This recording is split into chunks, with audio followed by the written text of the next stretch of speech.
Clara Whitmore slammed both palms on the counter so hard that the glass jars rattled and a tin of salt tipped over and rolled across the floor. Every head in the store turned. Nobody had ever seen her do that.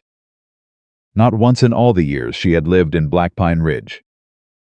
Clara was the kind of woman people expected to be quiet, to nod, to disappear. She didn't disappear that morning. She stood in the middle of Harding's company store, 36 years old, wide-shouldered, heavy-set, still wearing the black morning dress that had not been washed since the funeral, and she looked Gerald Harding dead in the eye and said, in a voice that did not shake, "My husband did not owe you a single cent. Before we go any further, if this story moves you, if you've ever been underestimated, overlooked, or told you weren't worth fighting, for I want you to subscribe to this channel right now. Hit that bell. Drop a comment below telling me what city or town you're watching from. I read every single one. I want to know how far this story travels." Now let's go back to Black Pine Ridge, Montana Territory, in the winter of 1888. Because what happened next changed everything. The snow had been falling for 3 days straight by the time Clara Whitmore walked into Harding's general store, with a purpose she hadn't had since the morning they carried her husband's body down from the logging camp in a pine box. His name had been Robert Whitmore. He was 41 years old. He had worked the same timber route for 11 years without a single serious injury, and then one frozen November morning, a chain snapped on the upper slope, and the logs came down like a wall of water, and Robert never came home. That was 4 months ago. In those 4 months, Clara had buried him, settled what she could, told herself she was going to be all right, and mostly believed it right up until the moment Gerald Harding sent his boy to her door with a folded piece of paper that said her late husband owed the company store $80. $80. Clara had stood in her doorway holding that paper for a long time. The cold came in through the gap she'd been meaning to seal with rags. The wood in the stove was burning low. Her breath made small clouds in the air. She unfolded the paper. She read it twice. Then she went to the tin box she kept under the floorboards, the one Robert had used for all his records, and she sat at the kitchen table in the fading afternoon light, and she read through every single entry he had ever made. Robert Whitmore was not a talkative man. He was not a man who spoke much about feelings or plans or the future. But he was extraordinarily careful with numbers. He wrote down every tool he bought, every supply, every loan taken, every loan repaid, every transaction made at the company store, going back to the first week they arrived in Black Pine Ridge. His handwriting was small and precise. His columns were neat. Clara went through every page. There was no $80 debt. There was no debt at all. She put the notebook back in the tin box. She put the tin box back under the floor. She pulled on her coat, the heavy wool one that still smelled faintly of Robert's pipe's tobacco from last winter when he'd borrowed it as a joke, and she walked the half-mile to town through the snow with the papers still folded in her hand. That was when she put her palms on the counter. That was when the jars rattled. And Gerald Harding, who was a lean man with a thin mustache and the particular kind of confidence that comes from having never once been seriously challenged, looked at her from behind the counter with the expression of a man who was more amused than alarmed. "Mrs. Whitmore," he said, in a tone that managed to be both gentle and condescending at the same time, "I understand you are grieving. I understand these past months have been very difficult for a woman in your position." "My position," Clara said flatly, "alone." He gestured vaguely at her, at all of her, the way some men gesture when they want to indicate everything without having to say any of it. "Without a great many resources. I'm sure your husband meant to tell you about the debt. Men often don't want to worry their wives. Robert told me everything," Clara said. "He kept records of everything. I have them. Then perhaps you misread them." She held up the paper. "This bill has no dates, no itemized list. No signatures. It just says $80 owed. Robert would never have accepted a bill written like this. He would have demanded to know exactly what it was for." Harding smiled. It was the kind of smile that had nothing warm in it. "Be that as it may, the debt exists, and if it is not paid within the week, I will be required to place a lien on your wagon and your tools. Possibly the cabin, depending on how the county assessor evaluates it. The store was not crowded. It was a Tuesday morning in January, and most men were at the camps or the mill. But there were 4 or 5 people present: a woman buying flour near the back, 2 men talking by the stove, the boy who swept the floor. They all went very still. Clara felt their eyes. She always felt their eyes. She had been feeling their eyes since the day she and Robert first came to Black Pine Ridge, 12 years ago, the looks that followed a woman of her size and shape in a small mountain town where everyone formed their opinions fast and held them forever. She knew what they saw. She had always known, but she stood her ground. "I am not paying a debt my husband did not owe," she said. "Then I suggest you find someone who can help you, Mrs. Whitmore," Harding said, already turning away. "Because the law in this county is on my side, and you cannot fight it alone." That was when the bell above the door opened. Nobody had heard it in the cold quiet of that standoff. But the door opened, and a gust of winter air came in, and with it came a man that most people in Black Pine Ridge knew by reputation more than by actual acquaintance. Caleb Thorne was not a man who came to town often. He trapped in the high country above Black Pine Ridge elk, beaver, fox, and he came down twice a year to sell his furs and buy what he needed, and then he went back up the mountain and disappeared again. He was 40 years old, and he carried himself the way a man carries himself when he has spent most of his adult life in his own company, not unkindly, but with a kind of settled stillness that most people found either reassuring or unsettling, depending on the person. He was wearing a heavy coat dark with melting snow. He had a week's worth of beard on his jaw, and his boots left wet prints on the floor. He took in the scene in the store in a single, slow glance: Harding at the counter, Clara in front of it, the watching faces, the paper in her hand, and then he crossed the room in 4 long strides, and he stood beside her. Not behind her. "What's the amount?" he said. His voice was low.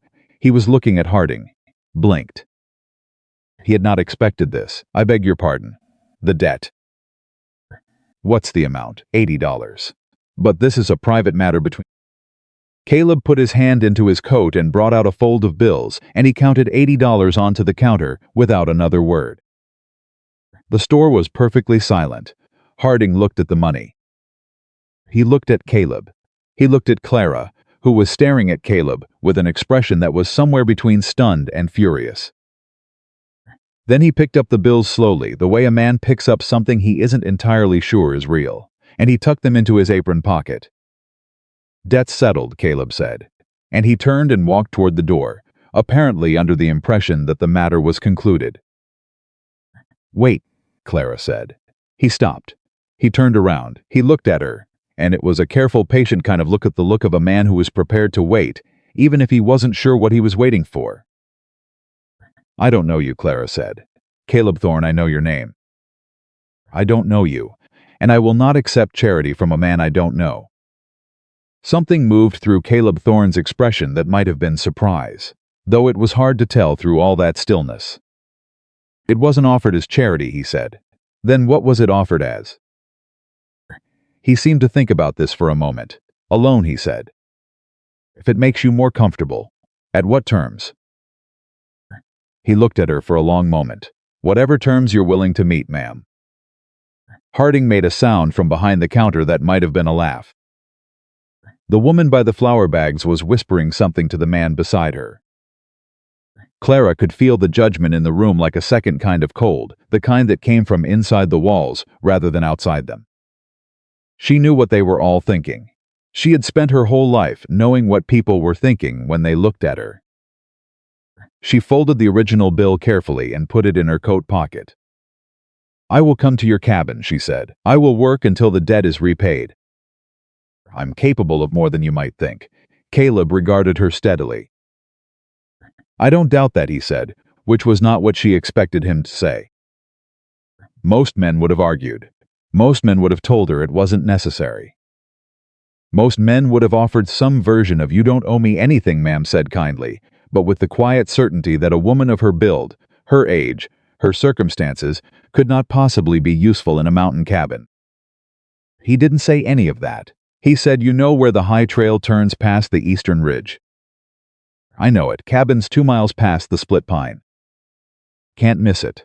"Tomorrow morning," she said. "All right," he said.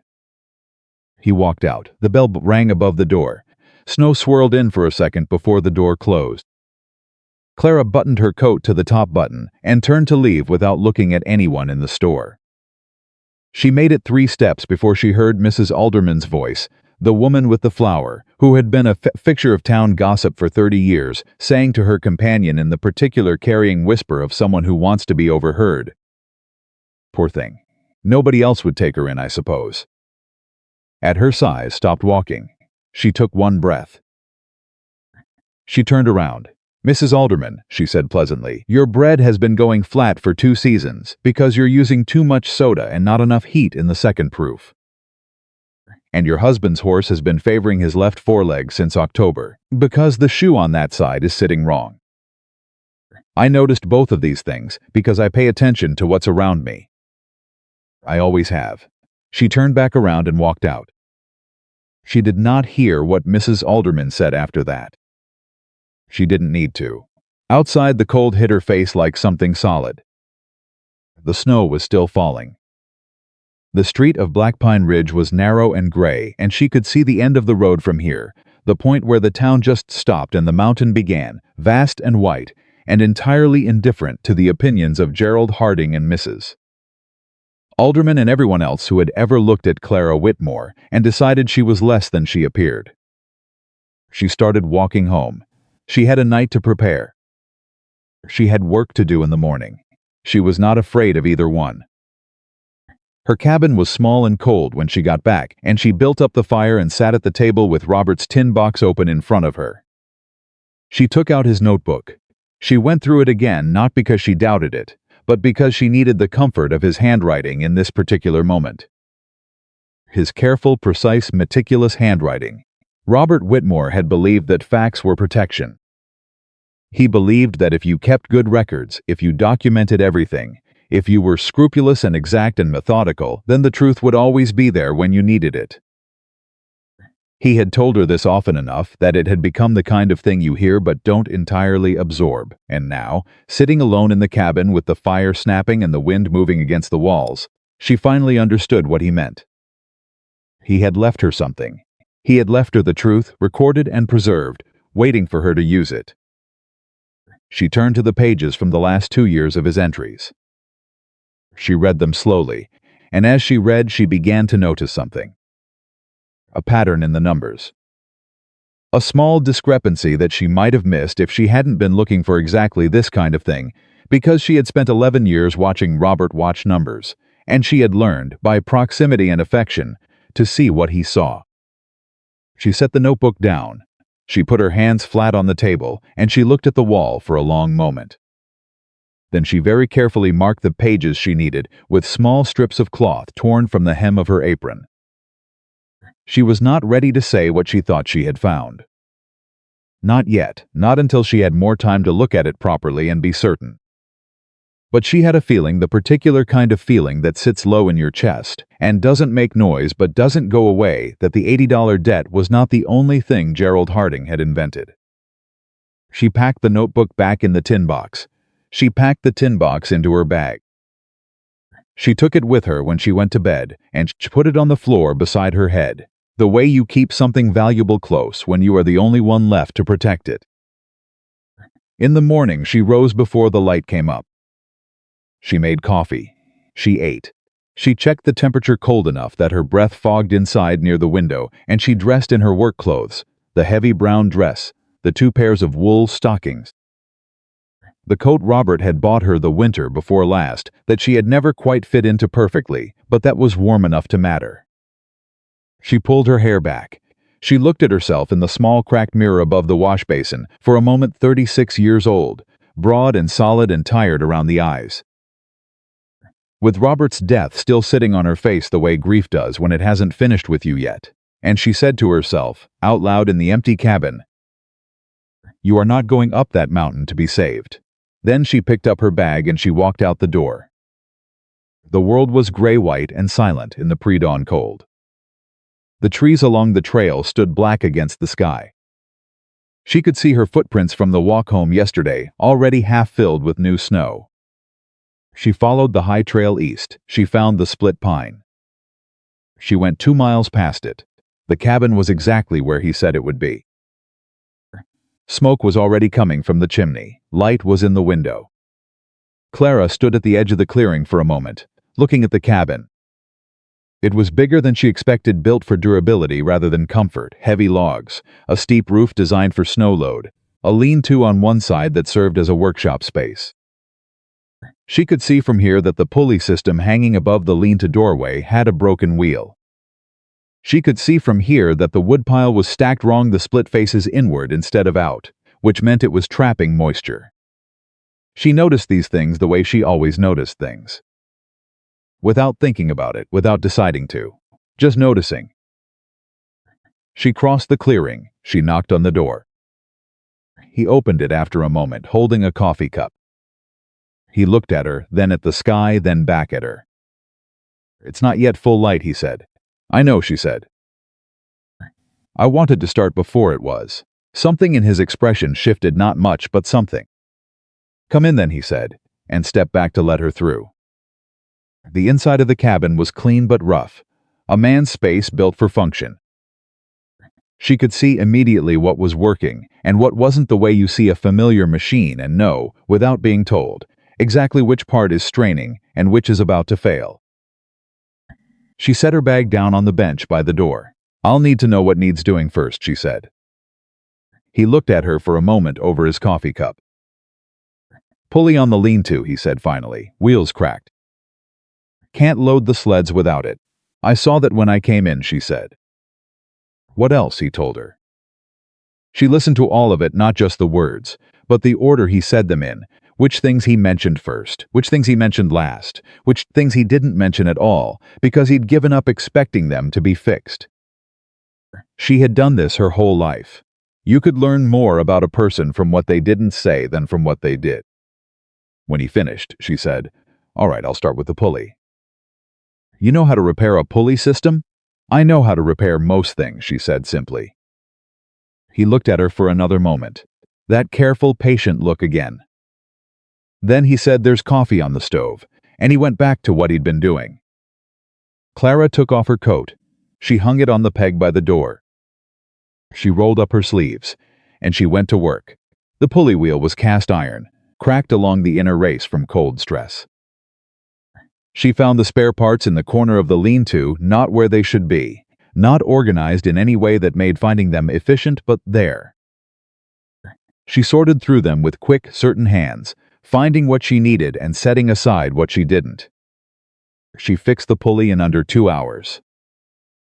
When she tested it, running the rope through its full range of motion and checking the load bearing with her own weight against the line, it ran smooth and clean, quiet in a way it probably hadn't been in months.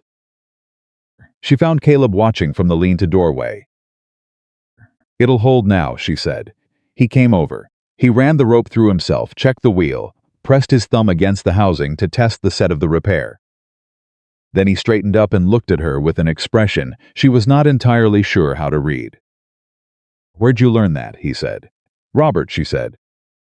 "My husband. He said I was better with machinery than most men he'd worked with." She paused. He was right. Caleb looked at the pulley again. He said quietly. She went back inside and started on the harness that was hanging by the fire, with a broken cinch ring and 2 worn stitching lines that were one hard pull away from failing completely. She had it apart and half repaired by the time he came in for the midday meal. He made food without being asked, a simple thing. Salt pork and beans and bread that was dense and slightly overcooked, and he set a plate at the table where she was working, and he sat across from her with his own plate, and they ate without talking for a while. "You've been alone up here long?" she asked eventually. "Some years, had some. Not anymore." She nodded. She didn't push it. "Some doors you leave closed until they're opened from the inside." "Why'd you pay the debt?" she asked. He considered this seriously, the way he seemed to consider Harding was lying, he said. "I've watched him do it before. Men who couldn't fight back." He took another bite of bread. "You looked like you were going to fight back. Figured you'd do better with more time than without the wagon. I am gonna fight back, she said. I know, he said. And there was something in the way he said it, not surprise, not skepticism, just simple acknowledgement that felt, to Clara Whitmore, like the most respectful thing anyone had said to her in months. She finished her plate. She went back to the harness. Outside, the snow fell all afternoon, and the wind came off the high peaks in long, cold sweeps, and inside the cabin the fire burned steadily, and the only sounds were the crackle of it, and the quiet work of two people who had both, in their own separate ways, learned how to exist without an audience. By evening, the harness was done. She had also found and fixed a seam in the south-facing cabin wall, where cold air was coming through. She could tell by the frost pattern on the interior logs, and reorganized the supply shelf to stop the damp from the lower boards reaching the dried food stored above. Caleb stood in the doorway of the cabin and looked at what she'd done. He was quiet for a long moment.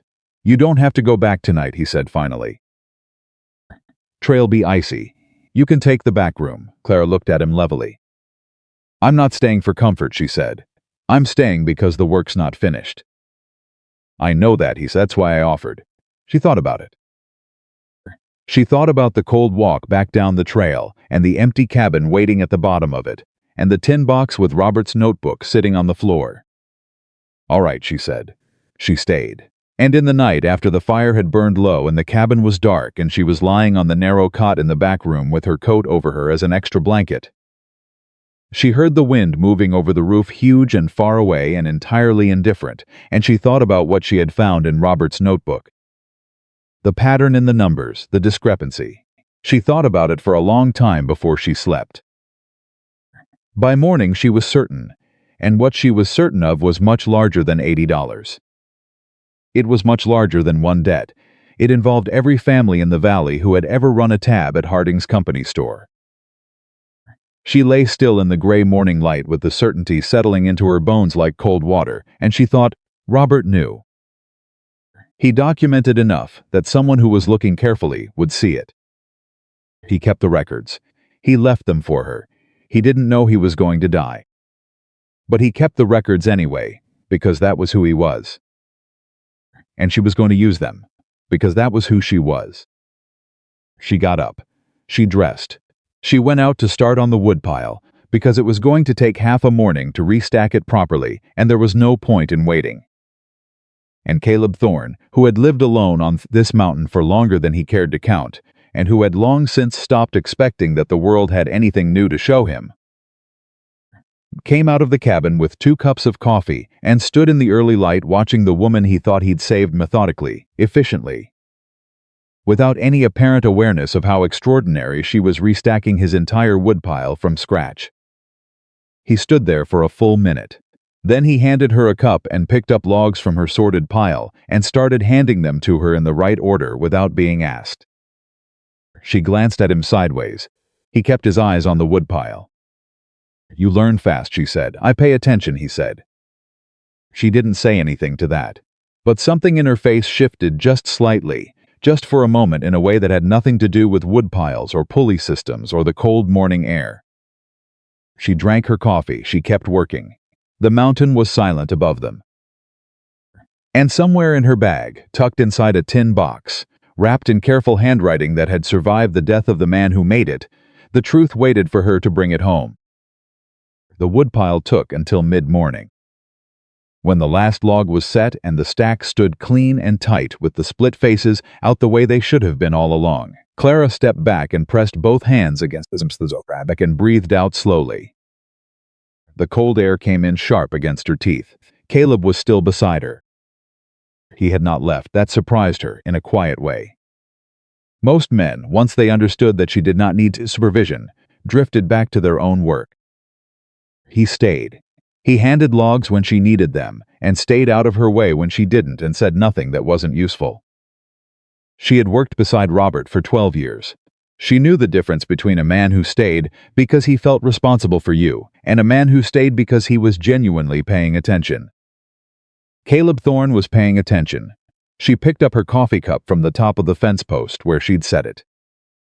It was long cold. She drank it anyway. The southeast corner of your roof has a stress crack in the ridge beam, she said. I could see it from the lean-to angle this morning. If you get a heavy snow load this season without reinforcing it, you'll lose that section. Caleb looked up at the roof. He looked at it for a long moment. I've been meaning to get to that, he said. You've been meaning to get to most of it, she said. Not unkindly. He turned and looked at her. There was something in his expression she couldn't entirely read, not offense, not embarrassment. More like the look of a man who had just been handed a mirror and was not entirely sure what to do with it.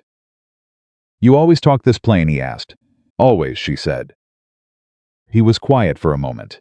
Then my wife used to say the same thing about me. Clara stopped. She had not known there was a wife. She waited. She died, he said simply, 8 years ago. Fever. I'm sorry, Clara said. So am I, he said. And he meant it in the way that people mean things when the grief has had long enough to settle into something that isn't sharp anymore, but never fully goes away. He bent down and picked up the last few pieces of split wood that hadn't made it onto the stack and set them on top with the same careful attention he gave everything. Clara watched him do it. She thought about Robert. She thought about the notebook in the tin box inside her bag. She thought about the pattern in the numbers she had been turning over in her mind since before dawn. She needed more time with those pages.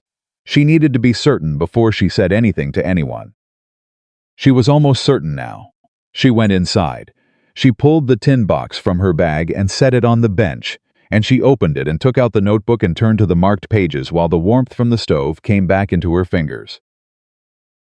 She could hear Caleb outside, moving around the lean-to, doing whatever he did in the mornings when he had his work and she had hers. She read the pages again. Robert's entries for the last 2 years were meticulous, as always. Purchase dates, item descriptions, prices paid, the running balance he kept of what was owed and what had been cleared. He had a system, he always had a system, and Clara knew that system as well as she knew her own handwriting. The discrepancy was there. It was subtle. The kind of thing you would miss unless you were already suspicious of it, unless you knew exactly how the numbers were supposed to line up and could see precisely where they didn't. In the fall entries for each of the last 2 years, there were small additions amounts between 50 cents and $3, attached to existing purchase lines, written in a slightly different pressure of pen than the original entries. Robert hadn't written them. The pressure was wrong. The angle of the figures was wrong. The ink was a fraction darker in a way that suggested it had been added later by a different hand, with a different pen, over entries that were already dry. Someone had gone into Robert's ledger, or more likely, the store's copy of it, and quietly inflated the numbers. Clara sat very still. She thought about all the workers who bought supplies at Harding's store. The loggers, the miners, the men with families who ran tabs from season to season because the cash never stretched far enough to pay outright. She thought about how many of them kept the kind of records Robert had kept. Most of them didn't. Most of them trusted the store's accounting, because that was how it worked. The company kept the books, the workers bought on credit, and at the end of the season the balance was whatever the ledger said it was. If Harding had been doing this for 2 years, if he had been quietly adding small amounts to dozens of accounts, amounts small enough not to raise alarm, large enough to accumulate, then the money he had taken from this valley was not $80. It was not even close to $80. The door opened and Caleb came in, stomping snow from his boots.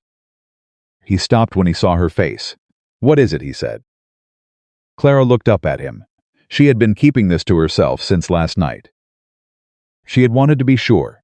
She was sure now. "Sit down," she said. He sat down across from her, and she turned the notebook around and set it on the table between them. She pointed to the entries she had marked. She walked him through it, the original figures, the additions, the difference in pen pressure, the pattern across 2 years of entries. She kept her voice even and precise, the way Robert had taught her to talk about numbers, without emotion, because emotion made the numbers harder to see. Caleb was quiet through all of it. When she finished, he leaned forward and looked at the entries again, up close, tracing the column with one finger without touching the page. "You can see that from the ink," he said. Robert could. He taught me. It's in the pressure more than the colors. See how the original entries sit light on the paper. But these additions push into the grain? Different hand. Different pen, different time. Caleb sat back. He put both hands flat on the table. If he did this to Robert's account, he said carefully, how many others? That's what I need to find out, Clara said. I need to see other men's records. Workers who bought at the store in the same period. If the pattern is the same, it will be, Caleb said. He said it quietly, but with certainty, the way a man speaks when he has suspected something for a long time without having the proof of it. Clara looked at him. You've thought about this before. I've noticed things, he said, over the years. Men who came up here in the spring to buy pelts and seemed worse off than they should have been given a winter's wages. I never had the numbers to point to. You have them now, she said. He looked at the notebook for another long moment. Harding has money, he said finally, and he has the county assessor and likely 2 or 3 other men in the valley in his pocket. If you go after him publicly without enough proof to bury him where he stands, he'll come back at you twice as hard. I know, Clara said. You'd need more than one ledger. I know that too, Clara. He said her name directly for the first time, and the plainness of it, no ma'am, no missus. Whitmore, just her name, given back to her like something that belonged to her, made her look up from the notebook. What are you planning to do? She met his eyes. I'm planning to finish what Robert started without knowing he started it, she said. The thing about Caleb Thorne was that he had lived alone long enough that most people's plans washed over him like weather things happening at a distance that had no particular relevance to his life in the high country. He had learned over 8 years of solitude not to get involved in valley business. He paid his taxes, sold his furs, bought his supplies when he could avoid Harding's store, and went back up the mountain. He had broken that rule once yesterday when he put $80 on a counter for a woman he didn't know. He was about to break it again. All right, he said. Clara blinked. All right. He stood up. I know 3 men who work the same timber route as your husband. 2 of them are still in the valley. If they kept any kind of records from the last 2 years, we can compare them to what's in your husband's notebook. You know them? I sell them furs. I know most men in this valley, at least enough to knock on their door. He was pulling on his coat. Get your things. We'll take the horses. It'll be faster. Clara looked at him. She looked at the door. She thought about what she had said to herself that morning in the mirror of her empty cabin. You are not going up that mountain to be saved. She hadn't been. And now she was about to ride back down it with a man who was not trying to save her, but simply willing to stand Obese, which was something else entirely, something she had not expected, and did not quite have a word for yet. She closed the notebook. She put it in the tin box. She put the tin box in her bag. Horses, she said. All right, they rode down the eastern trail in the cold middle of the day, their breath and the horse's breath making slow clouds in the still air. Clara had the tin box in the saddlebag beside her knee, and she kept one hand on it through the leather without being aware she was doing it, the habit of protecting something you are afraid of losing. The first man they went to was a logger named Darnell Cooper, who lived in a small house at the edge of the valley with his wife and 3 children. He was home, a heavy-shouldered man with permanent dark circles under his eyes from season after season of short sleep, and when Clara knocked and he opened the door and saw Caleb Thorne standing in his yard, he looked between the 2 of them with the wariness of a man who had learned that unexpected visits usually meant bad news. Mr. Cooper, Clara said, my name is Clara Whitmore. Robert Whitmore was my husband. I need to ask you about your account at Harding's store. Darnell Cooper's expression went very careful. What about it, he said. Do you keep records, purchase records, your own accounting? A pause. Then my wife does. Could we speak with her? They sat at Darnell Cooper's kitchen table with his wife Martha, a thin, sharp-eyed woman who clearly made the household run whether or not anyone acknowledged it, and Martha Cooper opened a tin of her own, smaller than Clara's, packed with carefully folded receipts and a small ledger she kept in pencil.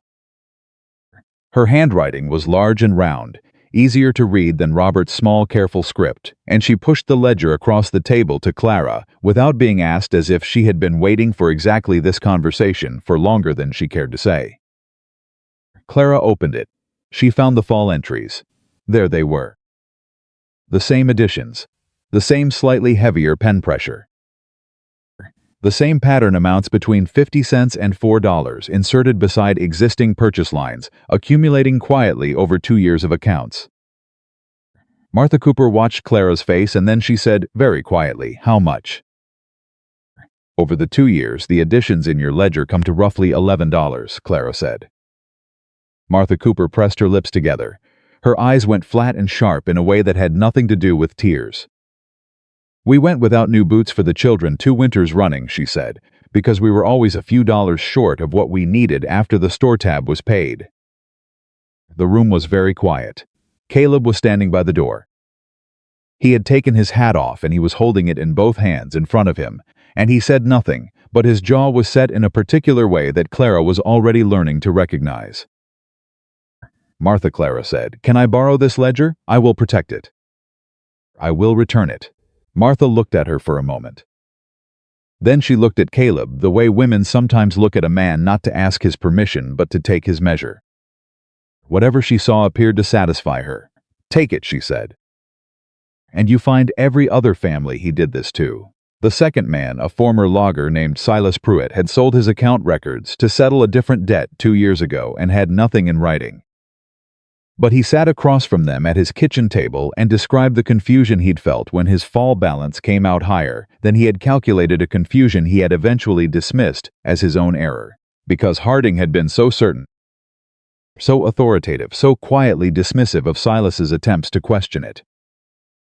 "I thought I'd miscounted," Silas said. He was staring at the table. "I thought I'm no good with numbers to begin with. I thought I'd just missed something." "You didn't," Clara said. "You were right, you had miscounted nothing." Silas looked up at her. Something moved through his face, something complicated, the particular expression of a man realizing that the humiliation he had swallowed years ago didn't belong to him at all. He balled one hand into a fist on the table. "Tell me what you need," he said. They stopped at 2 more houses before the light started to fail. At the 3rd house, a widow named Bet Larson, whose husband had also died on the mountain, a year before Robert opened her door, took one look at Clara and said, "I've been waiting for someone to come." Her records were impeccable. Better than Robert's, even organized by month by category with a running balance kept in 2 colors of ink, credits from debits. She had noticed the discrepancies 2 years ago, and she had not dismissed them. She had simply had no one to bring them to. She was a woman alone, with no legal standing to challenge a company account, and the one time she had tried to raise a question with Harding, he had smiled his particular smile and told her that widows often found accounting confusing. She had been sitting on 3 years of meticulous proof of what Harding was doing. She handed Clara every page. Riding back up the mountain in the early dark with 4 sets of records in the saddlebag side, the tin box side, Clara felt something she had not felt since the morning they told her Robert was gone. It was not happiness exactly, it was something more like purpose, the particular kind that comes when you finally understand what you are supposed to do and realize you have everything you need to do it. Caleb rode beside her. He said, "That's enough to show a pattern." "It's a beginning," Clara said. "There are more, I know. Harding will know we've been asking around. Someone will tell him." "They already have, most likely," Caleb said. He said it without alarm, which Clara appreciated. A man who panicked easily was not a man she could use right now. "Then we don't have as much time as I'd like," she said. "How long do you need?" Clara thought about the records in the saddlebag. She thought about the hours of comparison work ahead of her, matching entries, documenting discrepancies, building the kind of case that was not merely convincing but unimpeachable. She thought about what happened to people who made accusations against men like Harding without enough proof to make it stick. "A week," she said, "maybe less." "Then we start tonight," Caleb said. That was the moment she looked at him, really looked at him, in the cold riding dark, his face half lit by the lantern hanging from her saddle horn, and something settled in her chest that she was not prepared to name. She looked back at the trail. Tonight, she agreed. They worked by firelight. Caleb cleared the kitchen table and Clara spread the records across it. Robert's notebook opened to the marked pages. Martha Cooper's ledger, Bet Larson's meticulous files, everything laid out in the order she needed it. She showed Caleb the comparison method, how to find the original entry, how to identify the pressure pattern of the addition, how to calculate the difference and record it in the separate tally she was building. He learned fast. She had said that to him about the woodpile, and she had meant it. But she saw it again here. He didn't ask questions he could figure out himself. He asked only the ones he couldn't. And when he understood something, he moved on without needing it confirmed. They worked through 4 hours. The fire burned down and was rebuilt. The candles on the table shortened. Outside, the wind picked up and ran over the roof. At some point, Clara wasn't sure exactly when Caleb got up and made coffee, without asking if she wanted any, and set a cup beside her elbow, and she drank it without looking up from the ledgers and said thank you, and he said and went back to his side of the table, and they kept working. It was, she thought, the most comfortable she had felt in 4 months. That realization arrived without warning, and she set it aside to examine later, because later was not now, and now there was work to do. By the time they stopped, they had documented 23 separate fraudulent additions across 4 sets of records, totaling just under $40 across 4 families over 2 years. 4 families, $40. There are at least 15 more families in this valley who shop at Harding's store, Clara said. She had her hands around the coffee cup, the last of the warmth in it. It will hold, Caleb said. He was looking at the tally sheet she'd been keeping. And at $40 per 4 families over 2 years, you're looking at hundreds, Clara said, across the whole valley, possibly more if it's been going on longer than Robert's records show. The word sat between them. Caleb picked up the tally sheet and looked at it for a long moment. Then he set it down carefully, the way you set down something fragile. He's been robbing this entire valley, he said. For years, Clara said. Small enough that no one could see the whole of it from where they were standing. Large enough that it destroyed people's winters, their plans, their children's boots. She thought of Martha Cooper's face when she said that. He called it accounting, Clara said. He told Silas Pruitt he'd miscounted. He told Bet Larson that widows found numbers confusing. She looked at Caleb directly. He told me my husband owed a debt that never existed because he expected me to be too beaten down and too alone and too afraid of losing the last things I had to fight back. Caleb held her gaze. He was wrong about that, he said. He was wrong about all of us, she said. She began stacking the records carefully, each family's documents together, in order, with her own tally notes clipped to the front. Her hands moved with the particular steadiness of someone who had decided something and would not be moved from it. Tomorrow I need to reach more families, she said. I need their records, whatever they have, receipts, personal ledgers, anything in writing from the past 3 years. I'll come with you. I know I don't, he said simply. She looked at him. He looked back at her. There was nothing complicated in his expression, no calculation, no expectation, just the steady attention of a man who had decided something of his own. She thought about Robert again. She thought about how Robert had never once treated her help as something lesser than his own. Never once made her feel that her notice of things, her ability to see what was wrong and know how to fix it, was anything other than exactly what it was. She had thought that was rare. She was beginning to think it might be rarer than she knew. All right, she said quietly. Tomorrow, early. I'll have the horses ready, he said. She nodded. She gathered the last of the records and tucked them into the tin box and closed the lid. The fire had burned low. The candles were stubs. The tally sheet sat on the corner of the table with its column of numbers, small, precise, damning, and outside the wind had quieted and the mountain sat enormous and still in the winter dark. Clara picked up the tin box. She stood.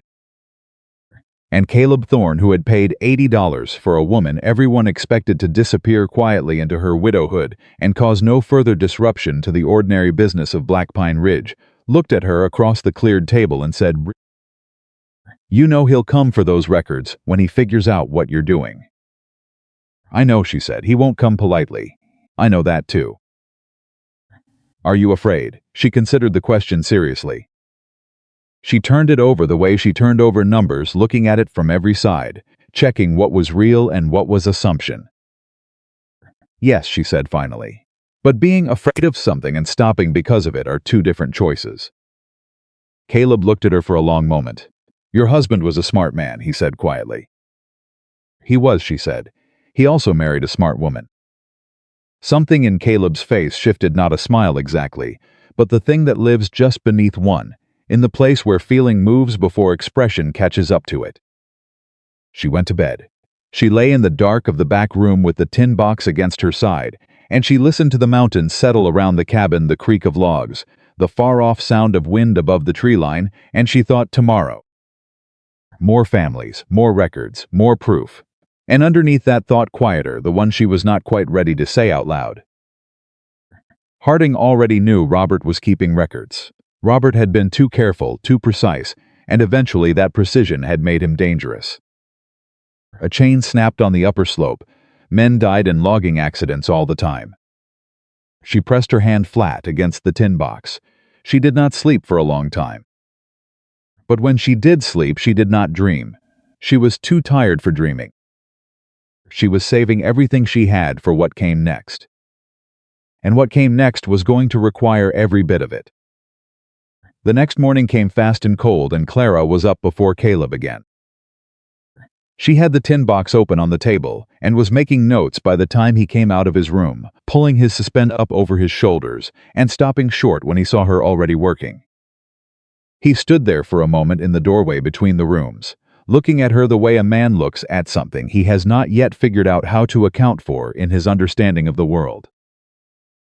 Then he went to the stove and made coffee without saying anything, which was, Clara was learning, his version of acknowledgement. She had been thinking all night, in the shallow, restless way you think, when sleep keeps slipping away from you, about the last entry in Robert's notebook. Not the account entries, not the tallies. The very last page he had written on 3 days before he died. She had read it a dozen times since his death, and she had always understood it as a man putting down his thoughts at the end of a long day, observations, reminders, things to follow up on. She had not understood it as evidence. She had not understood it as the record of a man who had started to see the same pattern she was seeing now, and had written down exactly what he noticed. She spread the notebook open to that page and read it again. Robert's handwriting, small and precise as always, spoke to Dee. Cooper at the mill, his fall balance came out $11 higher than his own count. He dismissed it. I didn't. Cross-referenced against my own. Discrepancy present. Need to see Larson Ledger. Need to speak to H. About method of accounting before going further, H. Harding. Robert had been planning to confront Harding directly. 3 days later, a chain snapped on the upper slope. Clara read the entry again. She read it very carefully, the way you read something when you are trying to determine whether what you are seeing is real, or whether grief and sleeplessness have begun making you see shapes in shadows. The entry was real. The pattern was real.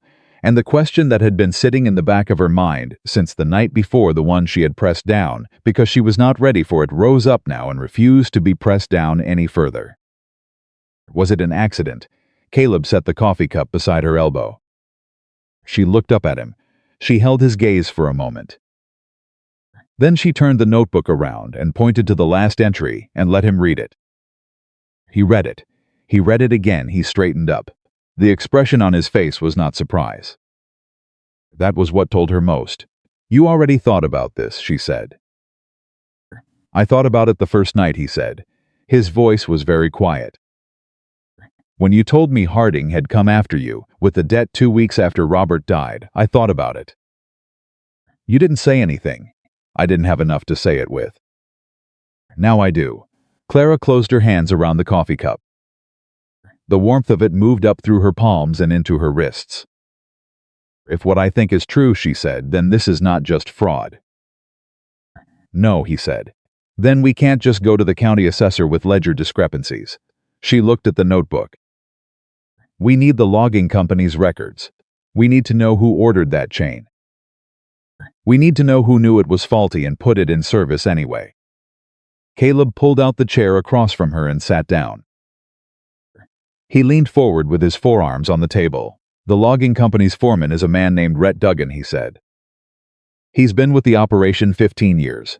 He drinks at the mill house on Friday nights, and he has a conscience that has been bothering him for as long as I've known him, which is a long time. He paused. I think if someone asked him the right questions, he might answer them. Clara looked at him. You've been waiting for someone to ask the right questions, she said.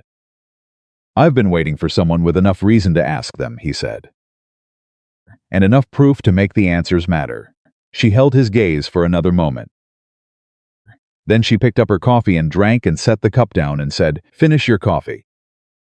We have more houses to visit before we go to the mill house. They spent the morning riding. At the next house, a logger named Tom Birch met them at the door with a shotgun. Not pointed at them. Held. The way a man holds a gun when he is frightened and trying not to show it, with the barrel angled down and his hand too tight on the stock. Whatever you're selling, he said, I don't want it. We're not selling anything, Caleb said. Mr. Birch. Clara stepped forward because she had noticed that when she spoke first, men's hands tended to loosen on their guns. She was not sure why this was, but she had learned to use it. My name is Clara Whitmore. Robert Whitmore was my husband. I'm asking about your account at Harding's store. I'm asking because I have evidence that you were overcharged, and I'm building a case to prove it. Tom Birch stared at her, he said. Nobody sent me, she said. I'm here because I started looking at numbers and I can't stop, and every number I look at tells the same story. He stared at her for a long moment. His hand on the shotgun slowly loosened. My wife kept everything, he said, every receipt. Every transaction. She didn't trust Harding as far as she could throw the man, and she said so every time I came home from the store. He stepped back from the door. Come in. His wife, a woman named June Birch, who had the compact, efficient energy of someone who had been doing 3 people's work for 20 years, had her records in a locked box under the floorboards. She had not told Tom about the box, she said, because she didn't want him to go to Harding half-cocked before they had enough to do something with. I've been waiting, June Birch said, looking at Clara across her kitchen table, with the particular directness of one woman recognizing another who is doing what needs to be done. 2 years I've been waiting for someone smart enough to know what to do with what I have. She opened the locked box. Her records were extraordinary. Not just her own family's accounts, June Birch had quietly collected information from 4 other families as well. Women she had spoken to in the store and at church who had mentioned their confusion about fall balances, whom she had encouraged to write down what they remembered and bring it to her. She produced documentation on 7 families total. Clara sat at that kitchen table for 2 hours. When she stood up, the case she was building had more than doubled. Tom Birch, who had been listening from across the room with his arms crossed and an expression that cycled slowly from suspicion to fury to something harder and quieter than either, said, What do you need from me? Nothing yet, Clara said. But when I'm ready to stand up and say what I know, I'm going to need people who are willing to stand behind me. I'll stand in front of you, he said. Caleb said nothing. But Clara saw him look at Tom Birch with something that might have been respect. They left with June Birch's documentation and the weight of 7 more families in the saddlebag, and they were halfway back toward the main road when Caleb said, There's something you need to know. Clara looked at him. His profile was set. What? She said. Harding's son-in-law is the county clerk, he said. He controls which documents get recorded and which ones get lost. And the county judge has hunted with Harding every fall for the past 10 years. Clara absorbed this. So the legal system in this county, she said slowly, is Harding's. Most of it, Caleb said. Which means if you try to take this to the county courthouse, you're walking into a room where the walls are already against you. Then I don't go to the county courthouse, Clara said. Caleb glanced at her. What do you mean? The Montana Territory has a land commissioner, she said. Federal level, not county. He answers to the territorial governor, not to any county judge. She had been thinking about this since last night, the particular way a problem looks different when you stop trying to solve it the way the people who created it would expect you to.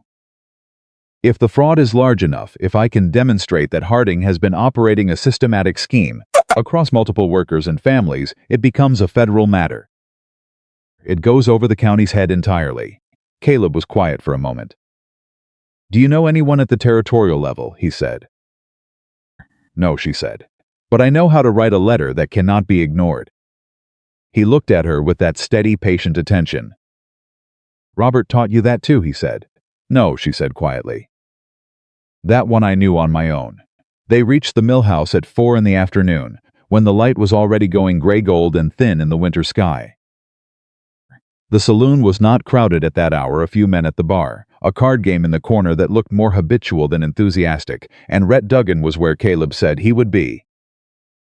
At the far end of the bar with a glass of whiskey, and the particular stillness of a man who has been carrying something heavy for a long time and has run out of places to set it down. He was older than Clara expected, 60-something, weathered down to the essential parts, with hands that had spent decades in logging work, and a face that showed all of it. Caleb sat down beside him. Clara sat on the other side.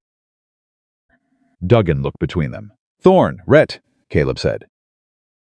This is Clara Whitmore. Something shifted in Duggan's face when he heard the name. Something that looked to Clara like recognition layered over guilt. Whitmore, he said. Robert Whitmore's wife, Clara said steadily. I need to ask you about the chain. The glass in Duggan's hand went very still. What chain? He said. The one on the upper slope, she said. The one that killed my husband. Duggan looked straight ahead at the bar mirror. The reflection of his own face seemed to trouble him. He took a long drink of his whiskey. Accidents happen, he said. In logging, I know accidents happen, Clara said. I also know that my husband had started asking questions about Gerald Harding's accounting practices 3 days before he died. I have it in his notebook. I have the date, the observation, the intention to follow up. She kept her voice very level. I am not here to make an accusation I can't prove. I am here to ask you what you know, because I think you know something, and I think it has been eating you alive. The bar mirror held Duggan's reflection. His jaw worked. You can't prove anything, he said, but his voice had changed. The flatness of it was gone and something raw and ragged had come in underneath. Not yet, Clara said, but I am building proof of the fraud. I have 7 families' records. I have documentation of systematic falsification going back at least 3 years.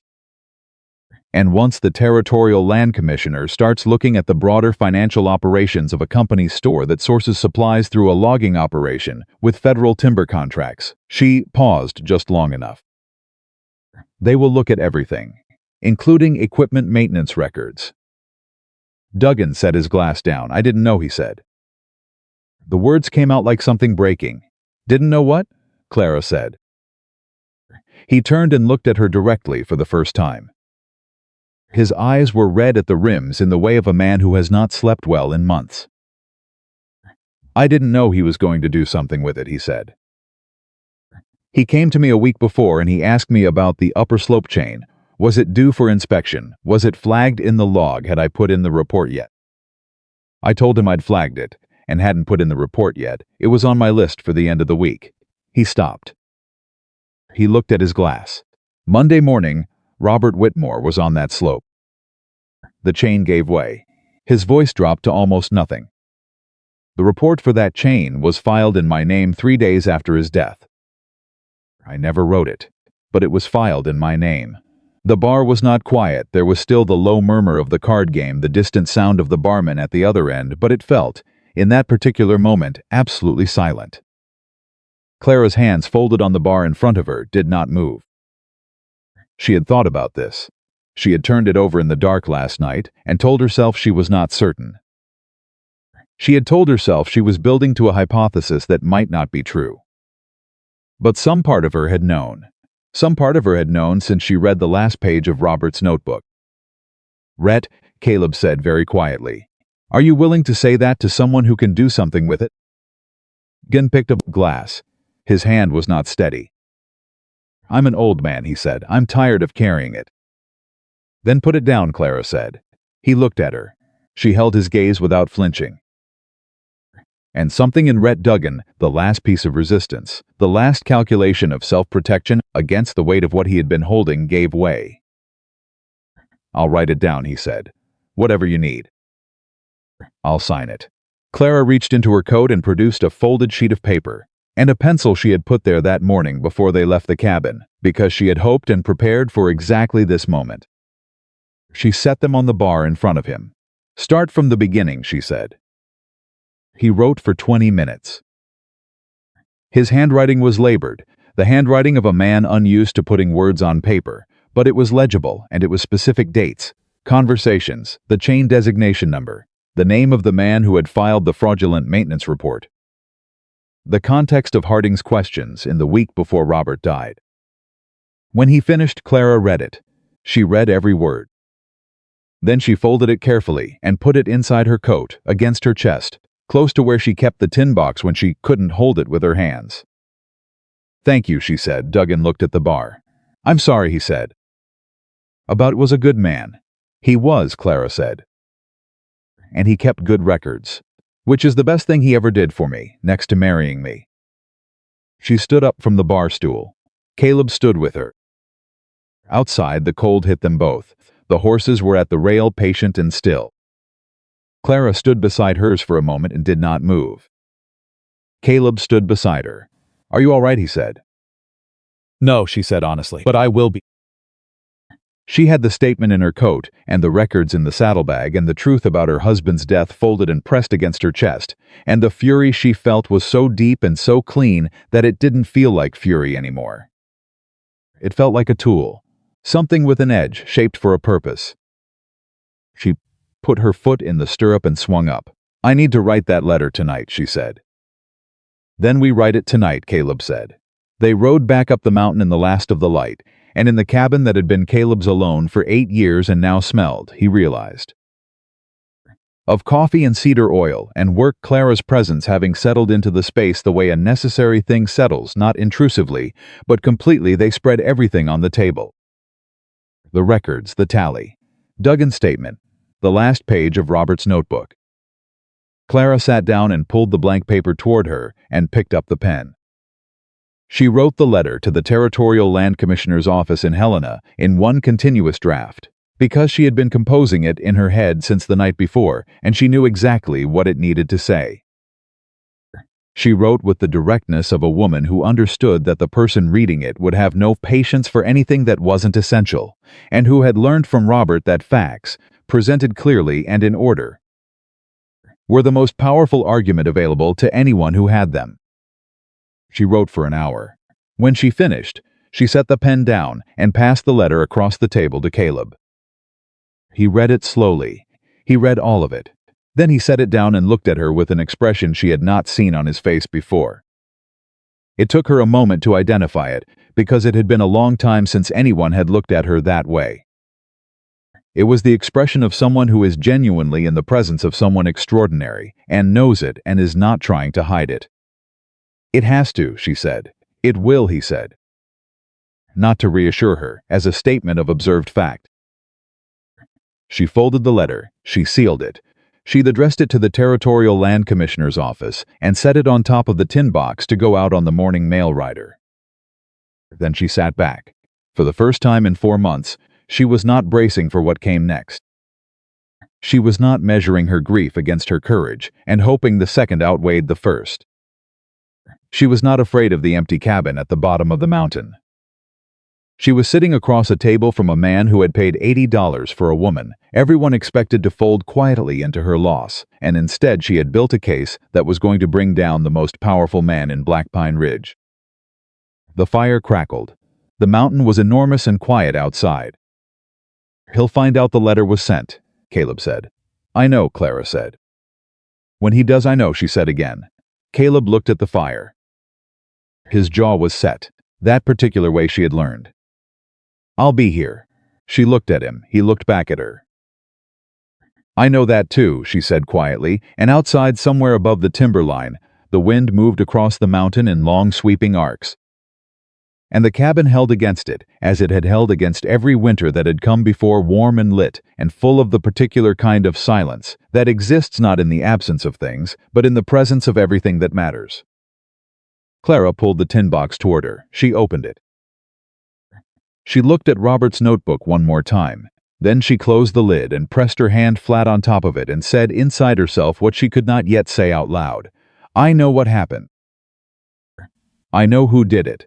And I am not going to stop. Somewhere in Black Pine Ridge, Gerald Harding was sleeping easy in his warm house, confident in the way powerful men are confident when they have never once been seriously challenged. He did not know that a letter was sealed and ready to ride out at first light. He did not know that 3 years of his careful, quiet fraud had been documented and tallied and signed and witnessed. He did not know that the woman he had dismissed as a poor fat widow, with no recourse and no fight left in her, was sitting in a mountain cabin with proof enough to bury him. He was about to find out. The letter went out on the morning mail rider at first light. Clara stood at the edge of the clearing and watched the rider disappear down the trail, and she felt the particular release of a thing that cannot be taken back. The letter was gone. It was in motion. And whatever came next was already in motion too, whether she was ready for it or not. She was ready. She turned and went back inside. Caleb was at the table eating. He looked up when she came in, read her face, and said nothing. He pushed the bread toward her side of the table and went back to his coffee, which was, she had come to understand, highest form of consideration, not asking, not commenting, just making space. She sat down and ate and thought about what needed to happen next. The letter would take 3 days to reach Helena, assuming the rider made good time and the mountain passes were clear. The commissioner's office would need time to review it, to decide whether it warranted action, to assign someone. A week, maybe 2. Maybe longer if the territorial government was slow, which territorial governments frequently were. She did not have 2 weeks. Harding would know something was wrong within days. He had eyes everywhere in this valley. The county clerk was his son-in-law, the assessor owed him favors, and every man who depended on the company store for credit was, in some essential way, a man who could be pressed for information. The moment word got around that Clara Whitmore had been riding from house to house, asking workers about their account records, Harding would start adding up what it meant. He was not a stupid man. That was what made him dangerous. She needed the families ready. She needed them to understand what was coming, and to have decided before it arrived which side they were going to stand on. She looked at Caleb across the table. I need to go back to the valley today, she said. To each of the families separately. I need to tell them what I've found, and I need to tell them that Harding is going to find out, and I need them to decide now, while there's still time to decide clearly whether they're willing to stand up. Caleb set down his cup. Some of them won't, he said. Not harshly, just honestly. I know, she said. They have children. They have debts. They depend on that store for they can't get anywhere else. If Harding cuts them off, he will cut them off, Caleb said. I know that too. She looked at her hands around the bread. But they deserve to know what they're choosing. They deserve to make the choice with their eyes open, instead of being caught in the middle of it, without warning. Caleb was quiet for a moment. Then you're protecting people who might not protect you back. That's what protecting people means, she asked. He looked at her for a moment with that steady, patient expression that she had stopped finding unreadable and started finding instead, like something solid to lean against without quite leaning. All right, he said. We go today. They went. The first stop was Martha Cooper, because Martha Cooper was the kind of woman who needed to hear things first and would be useful in helping reach the others. She opened the door. Before they knocked, she had been watching from the window, she said. She had been watching the road since yesterday, and she brought them inside and shut the door and said, "Tell me everything." Clara told her everything. Martha Cooper sat at her kitchen table and listened without interrupting, which was, Clara suspected, not Martha's natural inclination, but rather a disciplined choice made by a woman who understood that interrupting now would cost her something important. When Clara finished, Martha was quiet for a moment. Then she said, "He's going to try to ruin us." "Yes," Clara said. He's going to call in every debt he can call in. He's going to try to cut off credit to every family that stands up. He may go to the county sheriff and manufacture some charge to slow things down. Can he do that? He can try, Clara said. But the letter is already on its way to Helena. A federal review supersedes the county sheriff, if we can hold together until the commissioner's office acts. How long? 2 weeks, maybe a little more. Martha Cooper looked at her hands on the table. She looked at them for a long time. Clara could see her calculating the cost of standing up against the cost of staying silent, the risk to her children against the years of stolen money, the fear of what Harding could do against the fact that he had already been doing it. Then Martha looked up. "My husband will stand," she said. "He'll be angry when I tell him how long I've known, but he'll stand." "Good," Clara said. "And the other women you spoke to, the ones who gave you their records?" "I'll go to them today," Martha said. She was already standing. "You tell me who else you need and I'll reach them." That was the thing about Martha Cooper that Clara had recognized from the first moment she sat across from her. She was a woman who had spent years waiting for permission to act. And now that permission had arrived in the form of another woman who was already acting. She moved like a dam breaking. Clean and fast, and with a great deal of force. They left Martha in motion and rode to the Birch house, where Tom Birch listened to the full account with his jaw tight and his hands in fists on the table. And June Birch listened with the quiet concentration of someone who already knew most of it, and was simply waiting to hear the part that told her what to do next. When Clara finished, Tom said, "The county sheriff is not going to help us." "No," Clara said. "Fletcher owes Harding 3 years of favors." "I know." Tom stood up and walked to the window and stood there for a moment with his back to the room. Clara waited. She had learned in the last 4 days that some men needed a moment to walk to the window before they could say what they'd decided. It was not weakness. It was the particular way certain kinds of courage assembled itself. He turned around. "You tell me when and where," he said. "I'll be there." June Birch, without a word, reached across the table and took Clara's hand and pressed it once firmly and let go. They visited 5 more houses that day. At 2 of them the doors were not opened. Clara stood on the porch and listened to the silence on the other side, and understood it for what it was: fear, which was reasonable, which she did not blame, and she left anyway without knocking again. She could not make the choice for them. She could only make it possible. At the 3rd house, a man named Carl Hennessy came to the door and told her flatly that he didn't want trouble, that he had 3 daughters and a mother-in-law to support, and he couldn't afford to lose the store credit. And Clara looked at him and said, "I understand. I only ask that you don't warn him." Hennessy looked at her for a long moment. Then he said, "I won't warn him," and shut the door. That was enough. At the 4th house, a widow named Agnes Fry, 70 years old, small and sharp as a tack, who had been in this valley longer than anyone and had a memory for every transaction she had ever made. Going back 30 years, invited them in and fed them both without being asked, and then produced from a chest under her bed a collection of handwritten account records so thorough and so precise that Clara sat and stared at them for a moment in something close to reverence. "I have been waiting," Agnes Fry said, with the absolute calm of a woman who had learned patience the hard way and made it into armor, for 11 years. 11 years. Clara looked at her. "He's been doing this for 11 years? "The small addition started 8 years ago," Agnes said. "But the other practices, the weighted scales, the short measure on dry goods, the lumber graded higher than it was, those go back 11 years. I documented what I could. I couldn't prove the scales without a witness, but the account additions are all there. 8 years. Not 3. Not the 2 years she had found in Robert's records. The case she had been building tripled in scope in the space of a moment." Clara looked at Caleb. He looked back at her with the expression of a man recalculating something large. "Agnes," Clara said carefully, "would you be willing to submit these records as part of a formal complaint to the Territorial Land Commissioner?" "Young woman," Agnes Fry said, with the particular gentleness of someone who has been called a great many things in their life and is no longer affected by any of them, "I would walk to Helena on foot in January to submit these records, if that is what it took." At the fifth house, they found something they had not expected.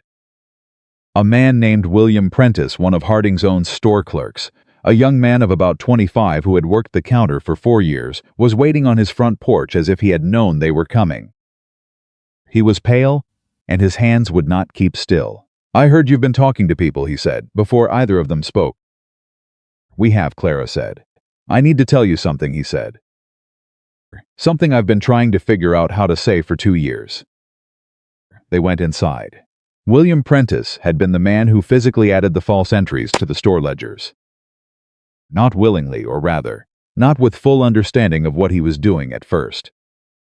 Harding had told him it was a standard accounting correction, a way of adjusting for shrinkage and overhead costs that the workers' prices were supposed to cover.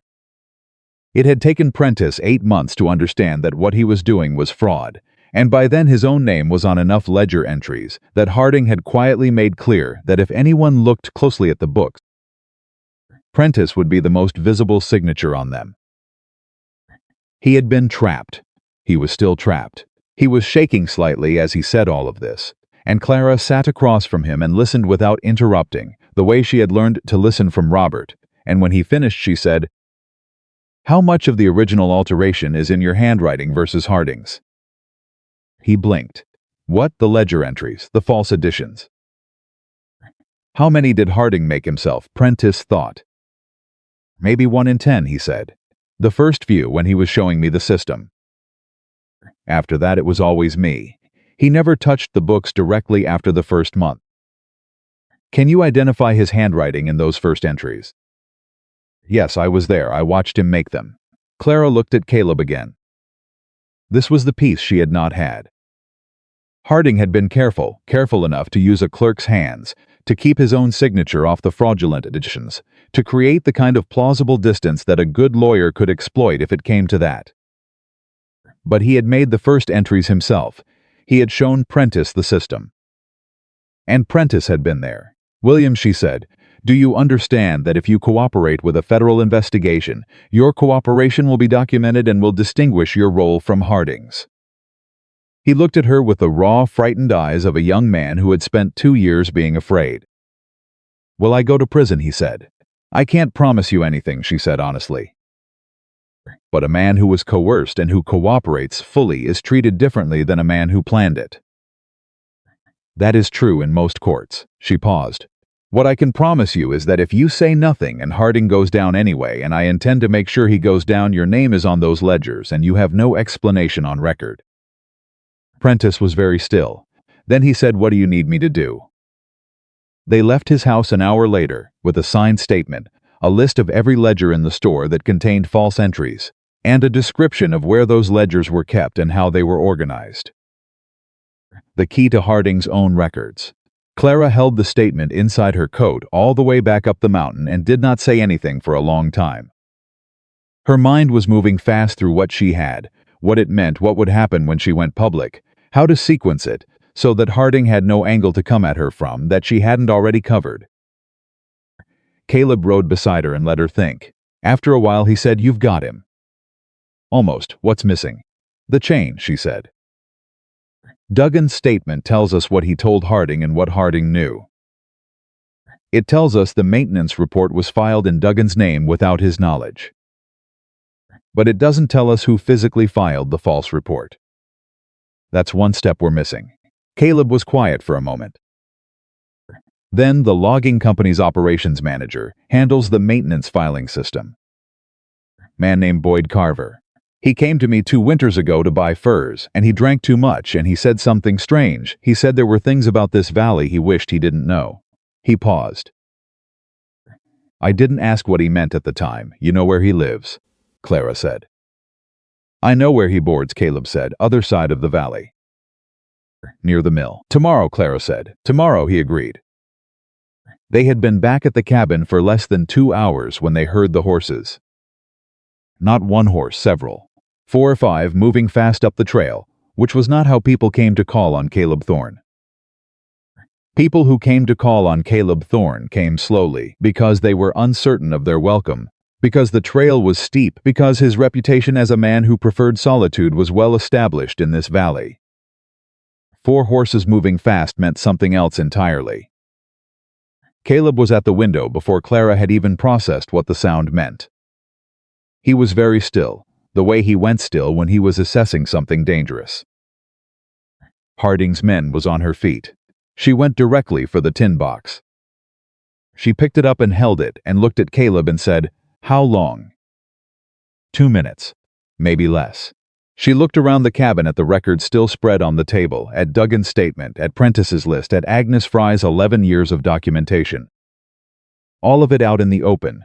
She made a decision in the space of a heartbeat. "Help me," she said. They moved fast. Caleb took half the documents, and Clara took the other half, and in 9 seconds everything was off the table and inside the tin box, and the tin box was inside the cavity behind the loose stone in the back of the fireplace, which Caleb showed her without being asked because he was a man who had always known where the hiding place was and had simply never needed it until now. The stone went back. The surface was clear. The horses arrived. There were 4 men. Clara could hear them through the door boots on the ground, the jingle of tack, the way 3 men space themselves when they are trying to communicate that they are not here to be argued with. The 4th man she could identify by his voice even before the door opened, because Gerald Harding did not knock. He opened the door of Caleb Thorne's cabin as if it were already his. Caleb was standing in the middle of the room with his arms at his sides, and his expression completely neutral. Clara was at the table with an empty coffee cup in front of her, as if she had been sitting there all evening. Harding stepped in. He looked at the empty table. He looked at Clara. He looked at Caleb. His 3 men came in behind him and spread out slightly, the way men do when they have been told to be present and visible but not to speak. "Mrs. Whitmore," Harding said pleasantly, "I thought I might find you here." "Mr. Harding," Clara said. Her voice was perfectly steady. This steadiness surprised her, not because she was afraid she was, underneath everything, very afraid, but because the fear had arranged itself into something useful. Something that was holding her spine straight and keeping her hands still on the table. "I've been hearing some curious things," Harding said. He stepped further into the room, looking around it with the particular surveying look of a man who is trying to see what he is not being shown. "People saying you've been going around the valley asking questions. Asking to look at account records." He smiled the smile that had nothing warm in it. "I thought we had settled the matter of accounts between us." "You settled a debt," Clara said. "Whether that debt was real is a separate question." "The debt was real," Harding said. "The debt was invented," Clara said. "And it was not the only one." The air in the room changed. Harding's smile stayed where it was, but something behind it shifted. "That is a very serious allegation," he said. "I know," she said. "I don't make it without evidence." Evidence, he said the word as if it were slightly absurd. "And what evidence would a widow who spent 11 days comparing account records across 9 families," Clara said, cutting him off cleanly.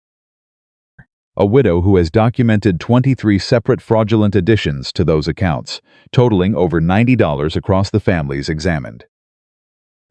A widow who has been told by your own former clerk exactly how those additions were made and who instructed him to make them." She held Harding's gaze without blinking. "And a widow who sent a detailed letter to the Territorial Land Commissioner's office in Helena 3 days ago." The silence that followed was the loudest she had ever heard. One of the men near the door shifted his weight. Harding did not move. The smile was completely gone now, and what was underneath it was not anger, not yet, it was calculation. The particular rapid-fire calculation of a man who has just been told that a wall he thought was solid has a door in it, and is trying to determine how far it has already opened. "You're lying," he said. "I am not in the habit of lying," Clara said. "My husband wasn't either." "That was your mistake, Mr. Harding. You looked at him, and you saw a working man with no power and no recourse, and you thought the small amounts you were adding to his account were invisible. They weren't. He saw them. He wrote them down. He was going to bring them to you the week he died." Harding's jaw tightened. "And you think," he said very quietly, "that a woman of your circumstances is going to walk into this valley and take it down something I've built over 20 years. I think, Clara said, that you built it on other people's money and other people's silence, and the silence has run out. Caleb had not moved or spoken through any of this. He stood exactly where he had been standing when Harding came in, arms at his sides, watching. Clara was aware of him the way you are aware of a load-bearing wall, not because it is doing anything dramatic, but because everything else depends on it being there. Harding looked at Caleb now. "Thorne," he said, "you want to be careful what you let into your house." "What I let into my house," Caleb said, with the same absolute quiet he applied to everything, "is my business. When it becomes a legal matter." "It's already a legal matter," Caleb said. "Federal level," as the lady said. Something in Harding's bearing shifted. He was recalculating again. Clara could see it. The man was not stupid, and he was not going to overplay his hand in this room when he didn't yet know exactly how much she had. He was going to pull back. He was going to regroup. He was going to find another angle. "I think," Harding said pleasantly again, the mask back in place, "that we will let the proper authorities sort out whatever claims you believe you have. In the meantime, I'd recommend you consider very carefully what it costs to make enemies of people who've been in this valley a great deal longer than you have." He looked at Clara one more time. It was the look of a man who has not yet decided what he is going to do, but has decided absolutely that he is going to do something. Then he turned and walked out. His 3 men followed. The door closed. Clara did not move for a full 10 seconds. She sat at the table with the empty coffee cup in front of her and listened to the sound of 4 horses moving back down the trail. And she breathed in and breathed out and let the trembling that she had kept completely internal during the entire confrontation move through her once, quickly, like a current through wire, and then she was still again. Caleb crossed the room and stood beside the table. "You didn't flinch," he said. "I flinched on the inside," she said. "But not on the outside, not on the outside," she agreed. He put his hand on the table near hers, not on hers near it. The particular gesture of a man who wants to offer something and is not sure of the exact right form. She looked at his hand. She looked at the table. She thought about Robert, and about the tin box behind the fireplace stone, and about the letter already in motion toward Helena. And about Harding's expression in the moment. She said the words Territorial Land Commissioner, that split second of undisguised alarm before the mask went back up. She had seen it. She had needed to see it. Because what it told her was that whatever control Harding had at the county level, the territorial level genuinely frightened him. Which meant the letter had teeth. Which meant she had aimed at the right target. "He's going to move fast," she said. "Yes," Caleb said. "He's going to go after the families who talked to me. He's going to call in debts, threaten credit, maybe go to Fletcher and find something to charge someone with. What do we do?" Clara thought about Martha Cooper, who was already in motion reaching the other women. She thought about Tom Birch at the window. She thought about Agnes Fry, who had been waiting 11 years. She thought about William Prentice, pale and shaking and finally choosing something. "We get everyone together," she said, "not in ones and twos. All of them together in one place, where they can see each other. Where they can see that they're not alone in this." She looked at Caleb. "Because that is what he is counting on, that each person will look at their own fear and see only themselves and decide the risk is too great. If they can see each other, they stop feeling alone," Caleb said. Yes, he was quiet for a moment. Then, the church at Millhaven has a community hall. Pastor Webb has been at odds with Harding since Harding tried to foreclose on the church land 3 years ago and failed. He'd let us use it. Clara looked at him. "You know the pastor?" "I know most people in this valley," he said. "I just don't see most of them often." "Can you get word to him tonight?" "I can ride out and be back before morning." She nodded.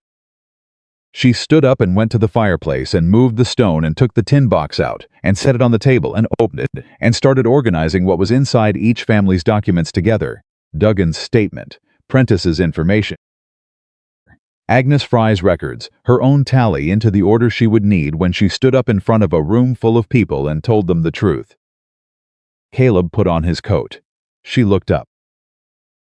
He was standing in the doorway, his hat in his hand, the cold air coming in around him, and he looked at her the way he had looked at the pulley wheel after she fixed it, not with surprise, but with the particular recognition of seeing something work exactly the way it was built to work.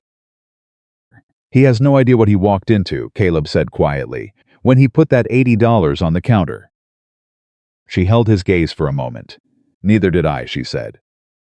He put his hat on and went out into the dark. Clara turned back to the documents. She spread them on the table in front of her, and she looked at the whole of what she had built in 11 days, the evidence, the testimonies. The pattern of a crime committed across years and families and lives, and she felt Robert's presence in all of it, in every number and every entry and every page of his careful handwriting, like a voice saying, "You see it." "I knew you would." She picked up the pen. She started writing the statement she was going to read aloud to every family in that community hall. She wrote it the way Robert had taught her to talk about numbers, clearly, specifically, without flourish, without anger, with only the facts arranged in the order that made the truth visible. But underneath the facts, moving through every sentence like water through stone, was something Robert had never taught her, and nobody had needed to. It was her own fury, made clean and purposeful and absolutely unstoppable. And tomorrow it was going to stand up in front of a room full of people and speak. Caleb came back before dawn. Clara heard the horse before she heard him, the particular rhythm of hooves on frozen ground that she had already learned to recognize in the 11 days she had spent on this mountain, and she was at the door before he knocked. He came in bringing cold air and the smell of wood smoke and pine, and he stood at the table and said, "Webb said yes. The hall is ours. Tomorrow evening, 7 o'clock. "How much did you tell him?" "Enough," Caleb said.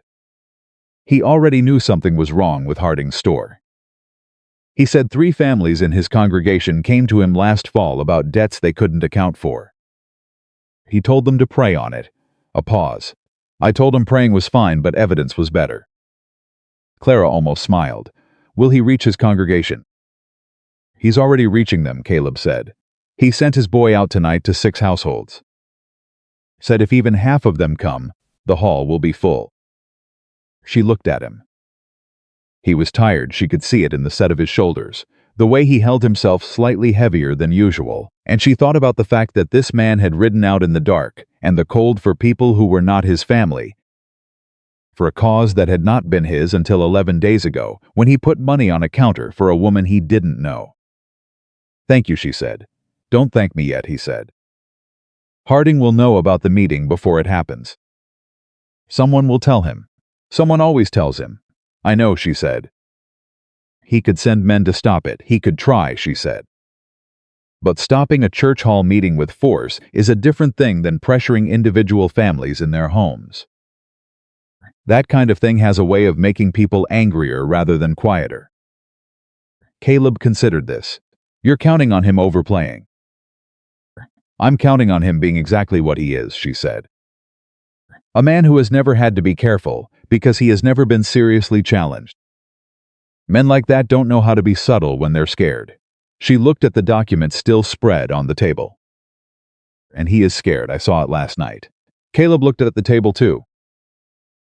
At the 11 days of work laid out in front of him. "Get some sleep," he said. "Tomorrow is going to be long." She did sleep this time, deeply and without dreaming, the sleep of a body that has finally agreed to surrender to the hours. When she woke, the light through the window was pale and thin, and the fire had burned to coals, and Caleb was already up, moving quietly in the main room, and the smell of coffee was the first real thing she was aware of. She lay still for a moment. She thought about Robert. She thought about him the way she had been thinking about him all week, not with the grief that had been the first shape of his absence, the hollow, stunned, disbelieving kind that came in the weeks after the funeral and made everything feel slightly unreal, but with something different now. Something that had the shape of conversation, as if he were still reachable. Not in the way of superstition or wishful thinking, but in the way of a man whose presence had been so thoroughly woven into the fabric of how she thought and moved and saw the world that some part of him would always be answering when she asked the right questions. She asked him now in the early morning quiet of the back room, "Did you know what you were leaving me?" She thought the answer was yes. She thought he had known, in the particular way that careful, precise men know things not with certainty, not with a plan fully formed, but with the steady accumulation of observed facts that builds toward a conclusion even when you don't want to reach it. He had seen the discrepancies. He had started asking questions. He had written down what he found and kept writing every day, because that was what he did. Because he believed that the record was the protection. He had been right. She got up. She dressed. She went out and drank her coffee and looked at the documents one more time, reading through her prepared statement in the clear morning light, adjusting a phrase here, a sequence there, making sure that every claim she intended to make in that hall tonight was supported by something she could lay on a table and point to. Everything was supported. Everything was documented. She was ready. The community hall at the Millhaven Church was a long, low building attached to the side of the church itself, built from the same heavy timber as the houses in the valley, functional and plain and smelling of pine sap and old wood smoke. By the time Clara and Caleb arrived at 6:30, the hall was already more than half full. She stood at the door for a moment and looked at them. The Coopers, the Birches, Agnes Fry, who had come in a borrowed wagon and was sitting in the front row with her tin of records on her lap, as if she intended to present it herself, which Clara suspected she did. Silas Pruitt, who had no records but had his own testimony. 5 other families she had not yet met, people Pastor Webb had reached through his congregation, people who had come because someone they trusted told them to come, people who were frightened and uncertain but present, which was the essential thing. Rhett Duggan was in the back corner. He had come alone. He was sitting with his hands in his lap and eyes on the floor there, and the particular stillness of a man who has decided something difficult and is not going to undecide it, but is also not going to be comfortable about it. William Prentice was not there. Clara felt this absence as a small, cold weight. She had not been certain he would come. The risk to him was real and specific in a way it was not for the families, whose names appeared only as victims in the ledgers, but she had hoped. She filed the absence away and told herself it didn't change what she had. His signed statement was in the tin box. His testimony, if it came to that, was a separate question. She walked to the front of the room. People quieted as she moved. Not because she asked them to, but because there is a particular quality to the movement of someone who knows exactly where they are going and why, and people recognize it even when they cannot name it. She set the tin box on the table at the front. She looked out at the room. She saw the fear in their faces, the specific practical fear of people who depend on a system controlled by the man she was about to accuse, who have children and credit and debts and no particular reason yet to believe that a widow with a tin box could do what she was claiming to be able to do. She saw the hope underneath the fear, tentative and careful, the hope that people carry when they have been wronged for a long time and have almost stopped believing that wrong can be addressed. She was not going to perform courage for them. She was not going to pretend the risk was small or the outcome certain. They deserved the truth about the risk as much as the truth about the fraud. "My name is Clara Whitmore," she said. "Most of you know that name because my husband died on the upper slope 4 months ago. Some of you knew Robert personally. All of you shopped at the same store he did." She opened the tin box. "I am going to tell you what I have found in the past 11 days. I am going to show you the documentation, and then I am going to tell you what I think we should do and why. After that, every person in this room makes their own choice. I am not here to make it for you," she began. She went through it in the order she had prepared, methodically, specifically, without raising her voice, letting the numbers do the work. She explained Robert's accounting system and what it showed.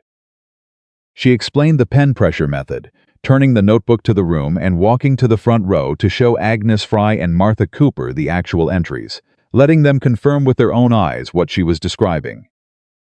She presented each family's documented discrepancy, not the name, but the amount and the pattern, and watched the room shift as people began to recognize in the general account the specific shape of their own experience. The murmuring started around the third family's records.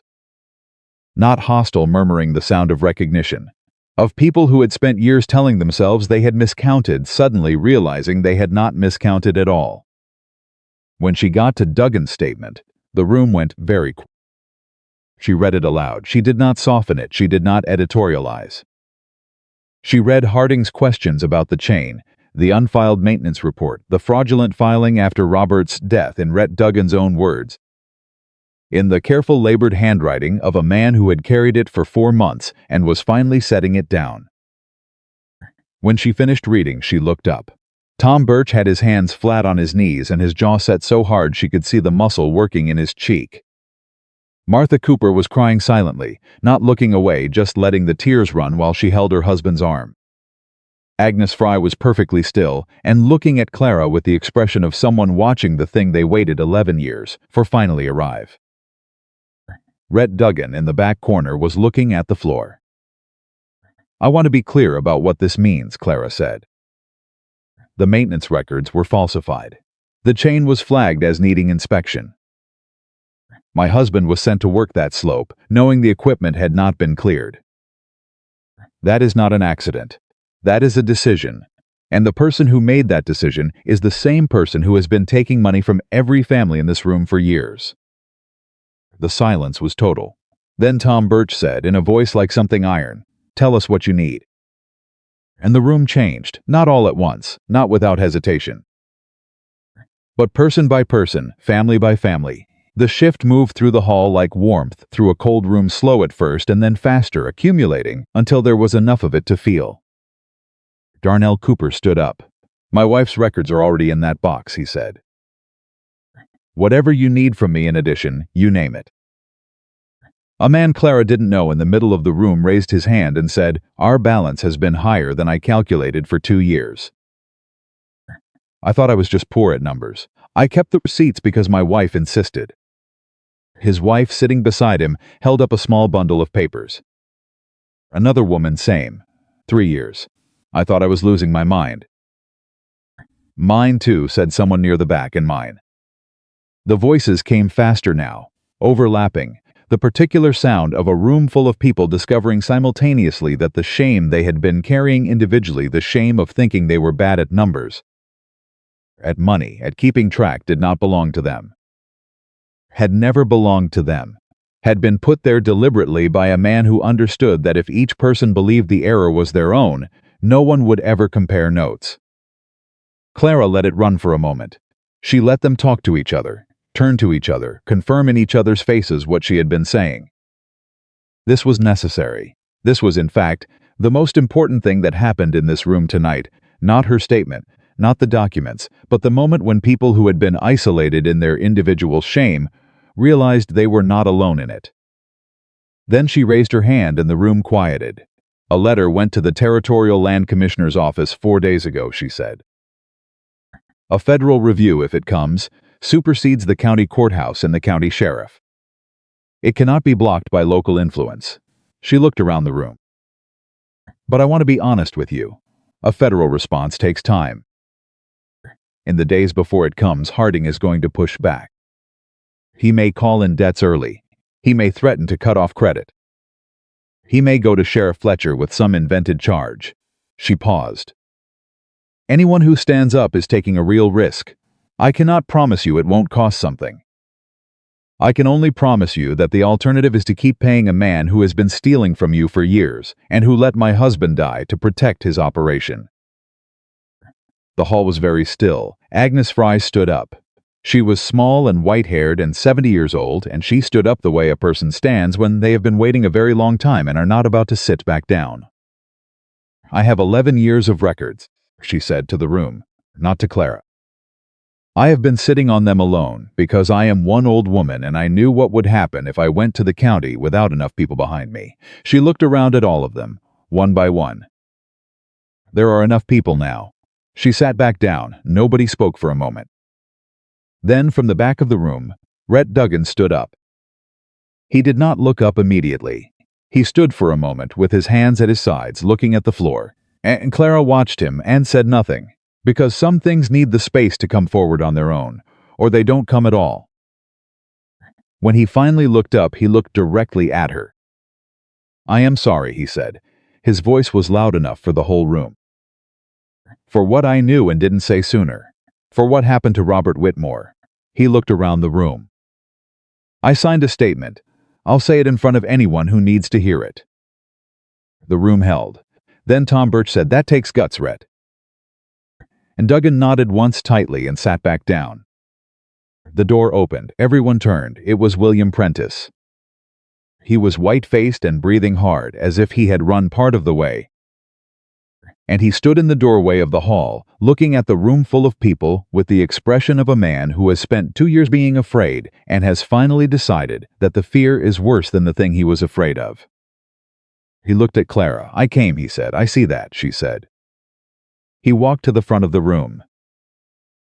He stood beside her, which was not something she had asked him to do, and which she understood, immediately, as the most important statement he could make, not the one he had signed, but this one, in person, in front of all of them. "My name is William Prentice," he said to the room. "I worked the counter at Harding's store for 4 years. I am the one who made the entries in the ledgers. I was told it was standard accounting. By the time I understood what it was, I was in too deep to say so." His voice was steady, which Clara suspected cost him considerably. "I signed a full statement for Mrs. Whitmore 4 days ago. It names Harding. It describes the system. It describes how it worked and who instructed it." He stopped. "Then I am sorry. To everyone in this room, I am sorry." The silence that followed was not the cold kind. It was the kind that comes when something true has been said in a room full of people who needed to hear it, and the room is absorbing it. Martha Cooper said quietly, "You were 21 years old when you started there." Prentice looked at her. "That doesn't excuse it," he said. "No," she said, "but it explains some of it." She looked at him steadily. "You're here now." He nodded. He stepped back. He found a place to stand along the wall. Clara looked out at the room. At all of them, the families: Duggan, Prentice, Pastor Webb standing quietly at the side door, Agnes Fry with her tin in her lap, Caleb at the back. Watching everything with that steady attention that she had come to think of as the most reliable thing in the room. "I need everyone who has records to leave them with me tonight," she said.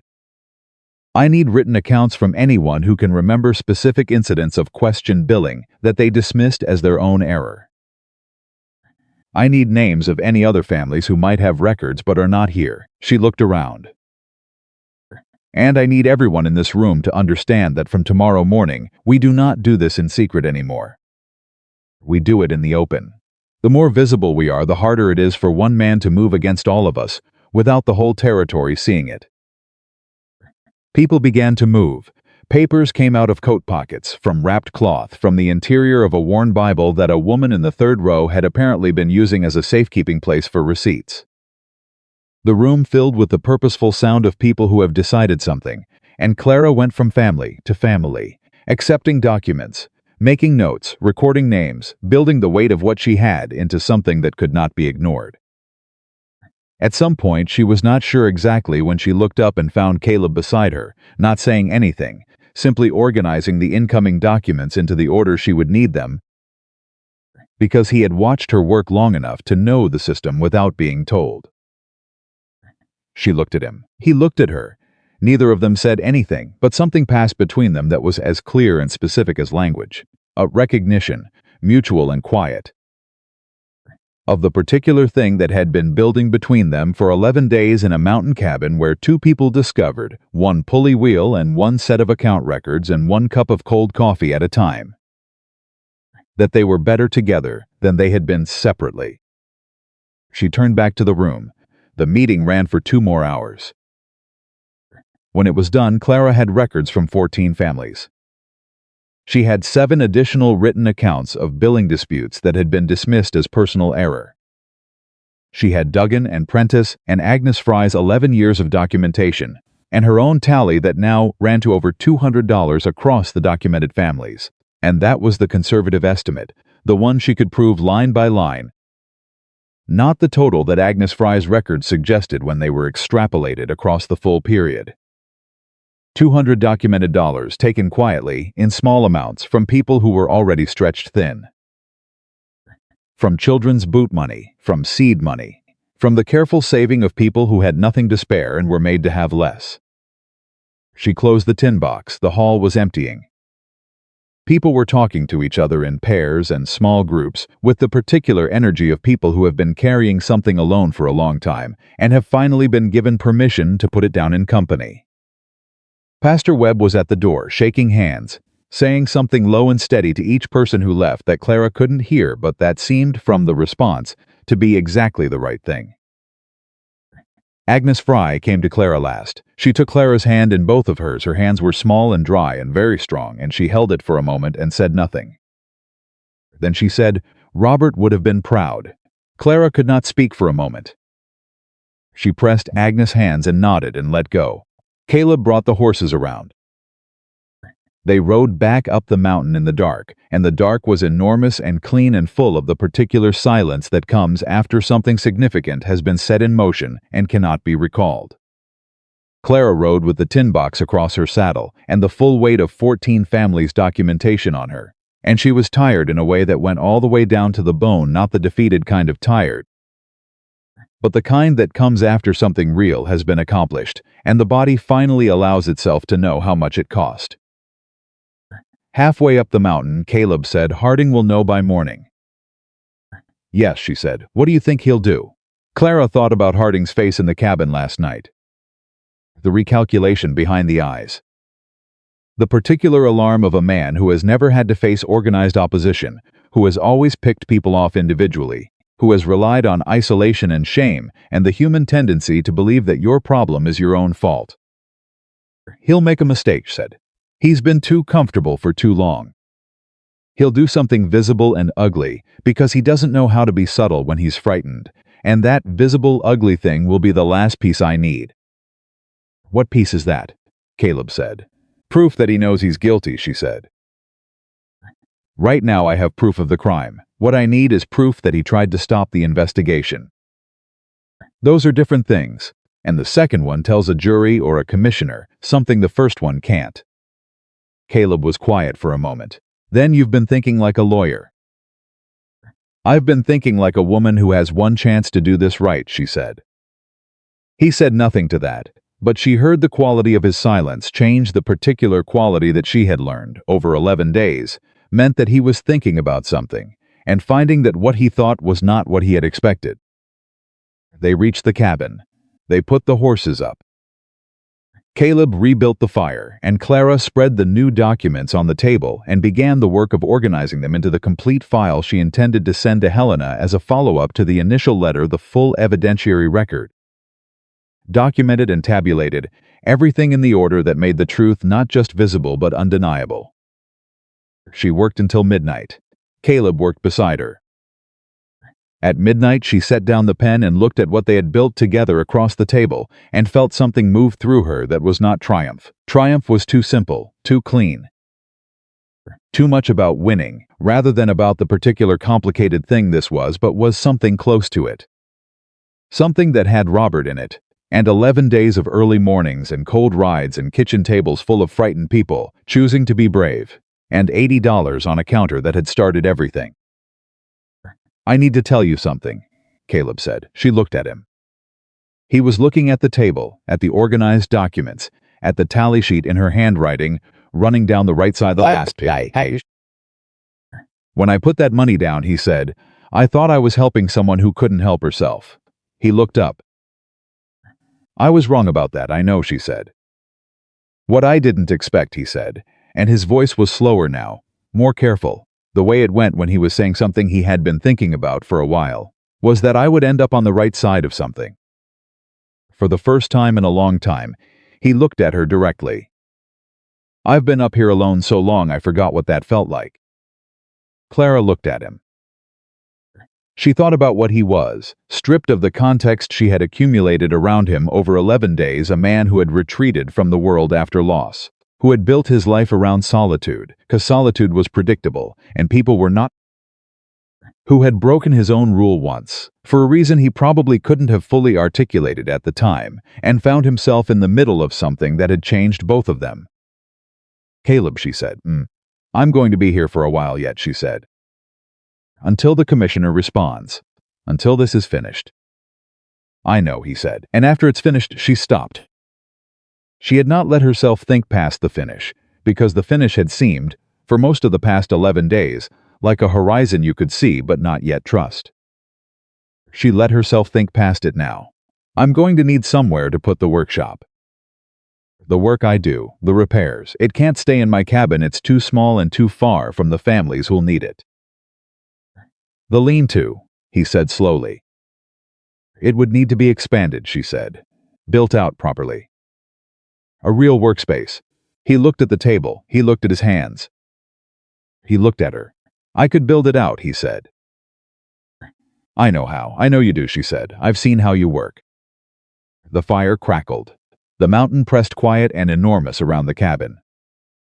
"Clara," he said. "Yes, I'm not good at saying things directly." "I've noticed," she said. "But I want to say this directly." He looked at her with the steady, patient attention that she had stopped finding unreadable a week ago. "I don't want you to leave." She held his gaze. She thought about the empty cabin at the bottom of the mountain, the cold coming through the gap she had been meaning to seal with rags, the floor where the tin box had been, the mirror above the wash basin where she had told herself on a dark morning that she was not going up that mountain to be saved. She had been right about that. She had not been saved. She had saved herself with Robert's records and her own hands, and the willingness to walk up a mountain at dawn and knock on a stranger's door, and say, "I will work until the debt is repaid," as if she were the one with something to prove, when in fact she had been proving it her entire life, and simply found at last a place where the proof was visible. "I don't want to leave," she said. It was the most honest thing she had said since she put her palms on Harding's counter. 3 days later, Harding made his mistake. It was not subtle. Clara had predicted it would not be, and she was right. He sent 2 men to Darnell Cooper's house before breakfast to demand immediate repayment of the full outstanding balance on the Cooper account, 3 years of credit, called in at once, in cash, within 48 hours, in a manner that had no legal basis in the terms of the original credit agreement, and that Darnell Cooper had the wit to refuse in front of his neighbor and his neighbor's wife, who were present at the moment the demand was made. He also had his son-in-law at the county clerk's office file a formal complaint accusing of fraudulent impersonation of a legal representative, a charge so invented and so transparently retaliatory that Pastor Webb, who had some legal education from his seminary years, looked at it and said flatly that it would not survive a motion to dismiss. But the most important mistake was the third one. One of Harding's men went to William Prentice's boarding house. Prentice was not home. But his landlady was, and she was 73 years old and had lived in Montana her entire life and had a complete absence of fear when it came to men who showed up at her door with the manner of people accustomed to intimidating others. She told the man, precisely and without raising her voice, that she had heard everything he said to her tenant through the window the previous evening, the threat, the specific language, the instruction that Prentice should reconsider his statement or find himself without employment in any establishment Harding had influence over in 3 counties. She had also, as it happened, written it down, word for word, in the margin of the newspaper she had been reading at the time. She brought the newspaper to Clara that afternoon. Clara read it. She looked up at Caleb, who had driven into town with her for the afternoon's business. "That's the piece," she said. He read it. He understood immediately. "Witness tampering," he said. "At the federal level, given that the complaint is already under territorial review," she said, "that is a significantly more serious charge than account fraud." She folded the newspaper carefully. "He just made himself impossible to defend." She added it to the file. She sent the complete file to Helena that evening. The Territorial Land Commissioner's investigator arrived in Black Pine Ridge 17 days later.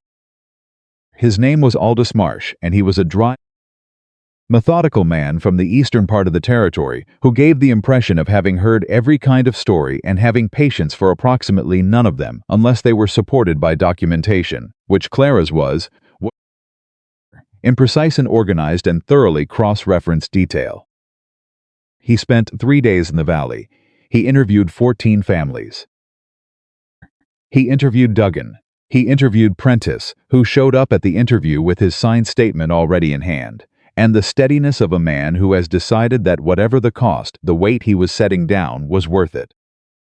He interviewed Agnes Fry, who brought her full 11 years of records and sat across from Aldous Marsh for 2 hours and walked him through every single entry with the thoroughness of a woman who had been waiting to do exactly this for a very long time.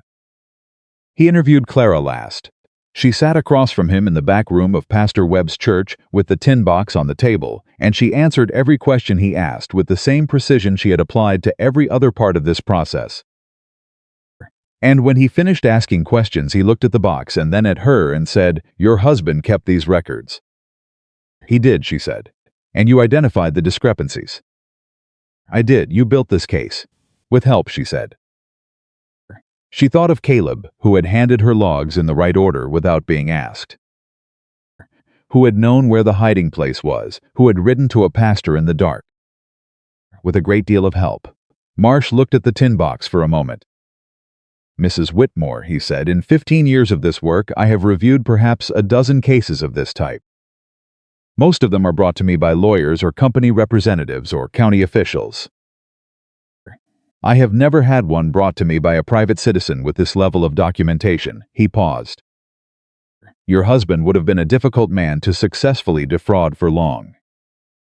"He was," she said. "So was his wife," Marsh said. Gerald Harding was arrested on a Thursday morning in February, 6 weeks after Clara had put her palms on his counter and told him her husband owed him nothing.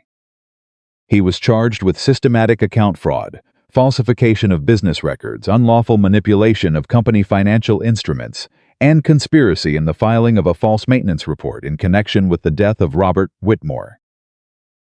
His son-in-law at the county clerk's office was removed from his position pending investigation. The county assessor resigned. The charges related to Robert's death took longer they always would. Because proving intent in a logging accident required a particular kind of evidence that was circumstantial at its edges, even when it was specific at its center. But Rhett Duggan's testimony, combined with the falsified maintenance report filed in his name and the timeline that placed Harding's questions about the chain in the week before Robert's assignment to that slope, was enough for the territorial prosecutor to pursue it.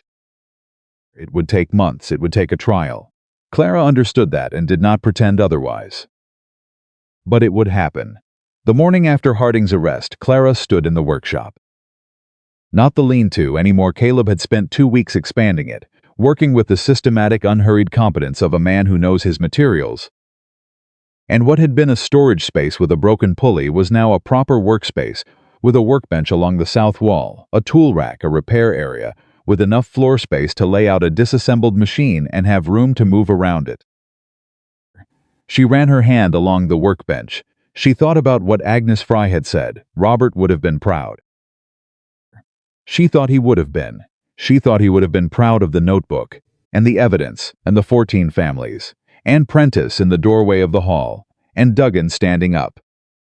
She thought he would also have noticed, with the particular quiet satisfaction of a man who liked things to work the way they were built to work, that the pulley above the lean-to door ran smooth and clean and silent in a way it had not run in months. She thought he would have said in his precise economical way, without flourish, with only the facts arranged in the order that made the truth visible, that she had done what needed doing. She thought she would have agreed with him. The families whose debts were confirmed fraudulent received formal documentation from the Territorial Commissioner's office. The process of restitution would take time. These things always did, but the records were clear, the amounts were documented, and the legal weight of the federal finding was behind them. Harding's assets were subject to review. It was not fast. But it was real. Martha Cooper, when she heard, sat down at her kitchen table and cried. Not the silent kind, like in the hall. The full kind, deep and releasing and overdue, the kind of tears that come when something you have been holding against the pressure of an unfair world is finally allowed to rest. Her daughter, who was 8 years old, patted her mother's hand and said, "Mama, why are you crying if it's good news?" And Martha Cooper said, "Sometimes the good news is the thing that makes you realize how long you were waiting for it." June Birch, upon hearing, went directly to her locked box, took out the meticulous records she had kept for years, and spent an evening organizing them into a file she then mailed to the Territorial Commissioner's office herself, with a cover letter that was by all accounts remarkably thorough. Agnes Fry, upon hearing, did nothing immediately visible. She sat in her chair for a while. Then she made tea. Then she opened the chest where she had kept her records for 11 years, and she took everything out, and she looked at it, and then she put it in the fireplace and watched it burn. Not because it was useless now, because she was done carrying it. Spring came to Black Pine Ridge the way it always came to mountain country, late and sudden, with the snow going off the peaks fast and the valley smelling of mud and pine and the cold river running high. The kind of spring that reminds you the world is still capable of changing. Clara was in the workshop when Caleb came to the door. She was repairing a water pump that Tom Birch had brought up the week before. Working with the steady, focused attention she brought to every mechanical problem, the same attention Robert had recognized and named before she fully understood it herself. Caleb leaned in the doorway with his coffee cup and watched her work. After a while he said the Hennessy family came by this morning. Carl Hennessy? She did not look up from the pump. Brought his youngest daughter's music box. Motors seized. Asked if you could look at it. I can look at it, he said. Caleb paused. He said he was sorry he didn't open the door. Clara set down the tool she was holding. She looked at Caleb in the doorway. What did you tell him? I told him to thank you himself, Caleb said. She nodded. She picked up the tool again. Caleb stayed in the doorway. He was looking at her the way he had looked at her on the first morning, when she came to his door before full light and said she wanted to start before it was. The same look, steadier now, settled in a way it hadn't been then, but fundamentally the same. The look of a man who is paying attention and finds what he is looking at worth the attention. You're going to run out of room in here by summer, he said. The work is coming in faster than you can take it. I know, she said. I could expand the north wall, he said. Add another 10 feet, enough for a second workbench. She looked at him. He held her gaze. All right, she said. He smiled then. Not the brief, almost invisible thing she had seen occasionally in the past weeks. A full one, unhurried and genuine and slightly surprised, as if he had not entirely expected the expression and was allowing it anyway. She turned back to the pump, but she was smiling too. Outside, the mountain rose enormous and white-tipped against the blue spring sky, and below it the valley was green and beginning, and full of the ordinary, extraordinary lives of people who had been wronged and had stood up and were still here, still working, still building the thing they needed out of whatever they had left. Clara Whitmore had come up this mountain with a tin box and a debt that was not her own and a grief that was not done with her yet. She had come as a woman everyone expected to fold, to diminish, to accept what she was given and be grateful for the smallness of it. She had brought down a man who thought he was untouchable. She had given 14 families their money and their dignity and their voice. She had given a young clerk the chance to step out of a trap he had not known how to leave. She had given an old woman the satisfaction of watching 11 years of patient truth finally arrive at the place it was always going. She had built a workshop on a mountain where nothing had been built before.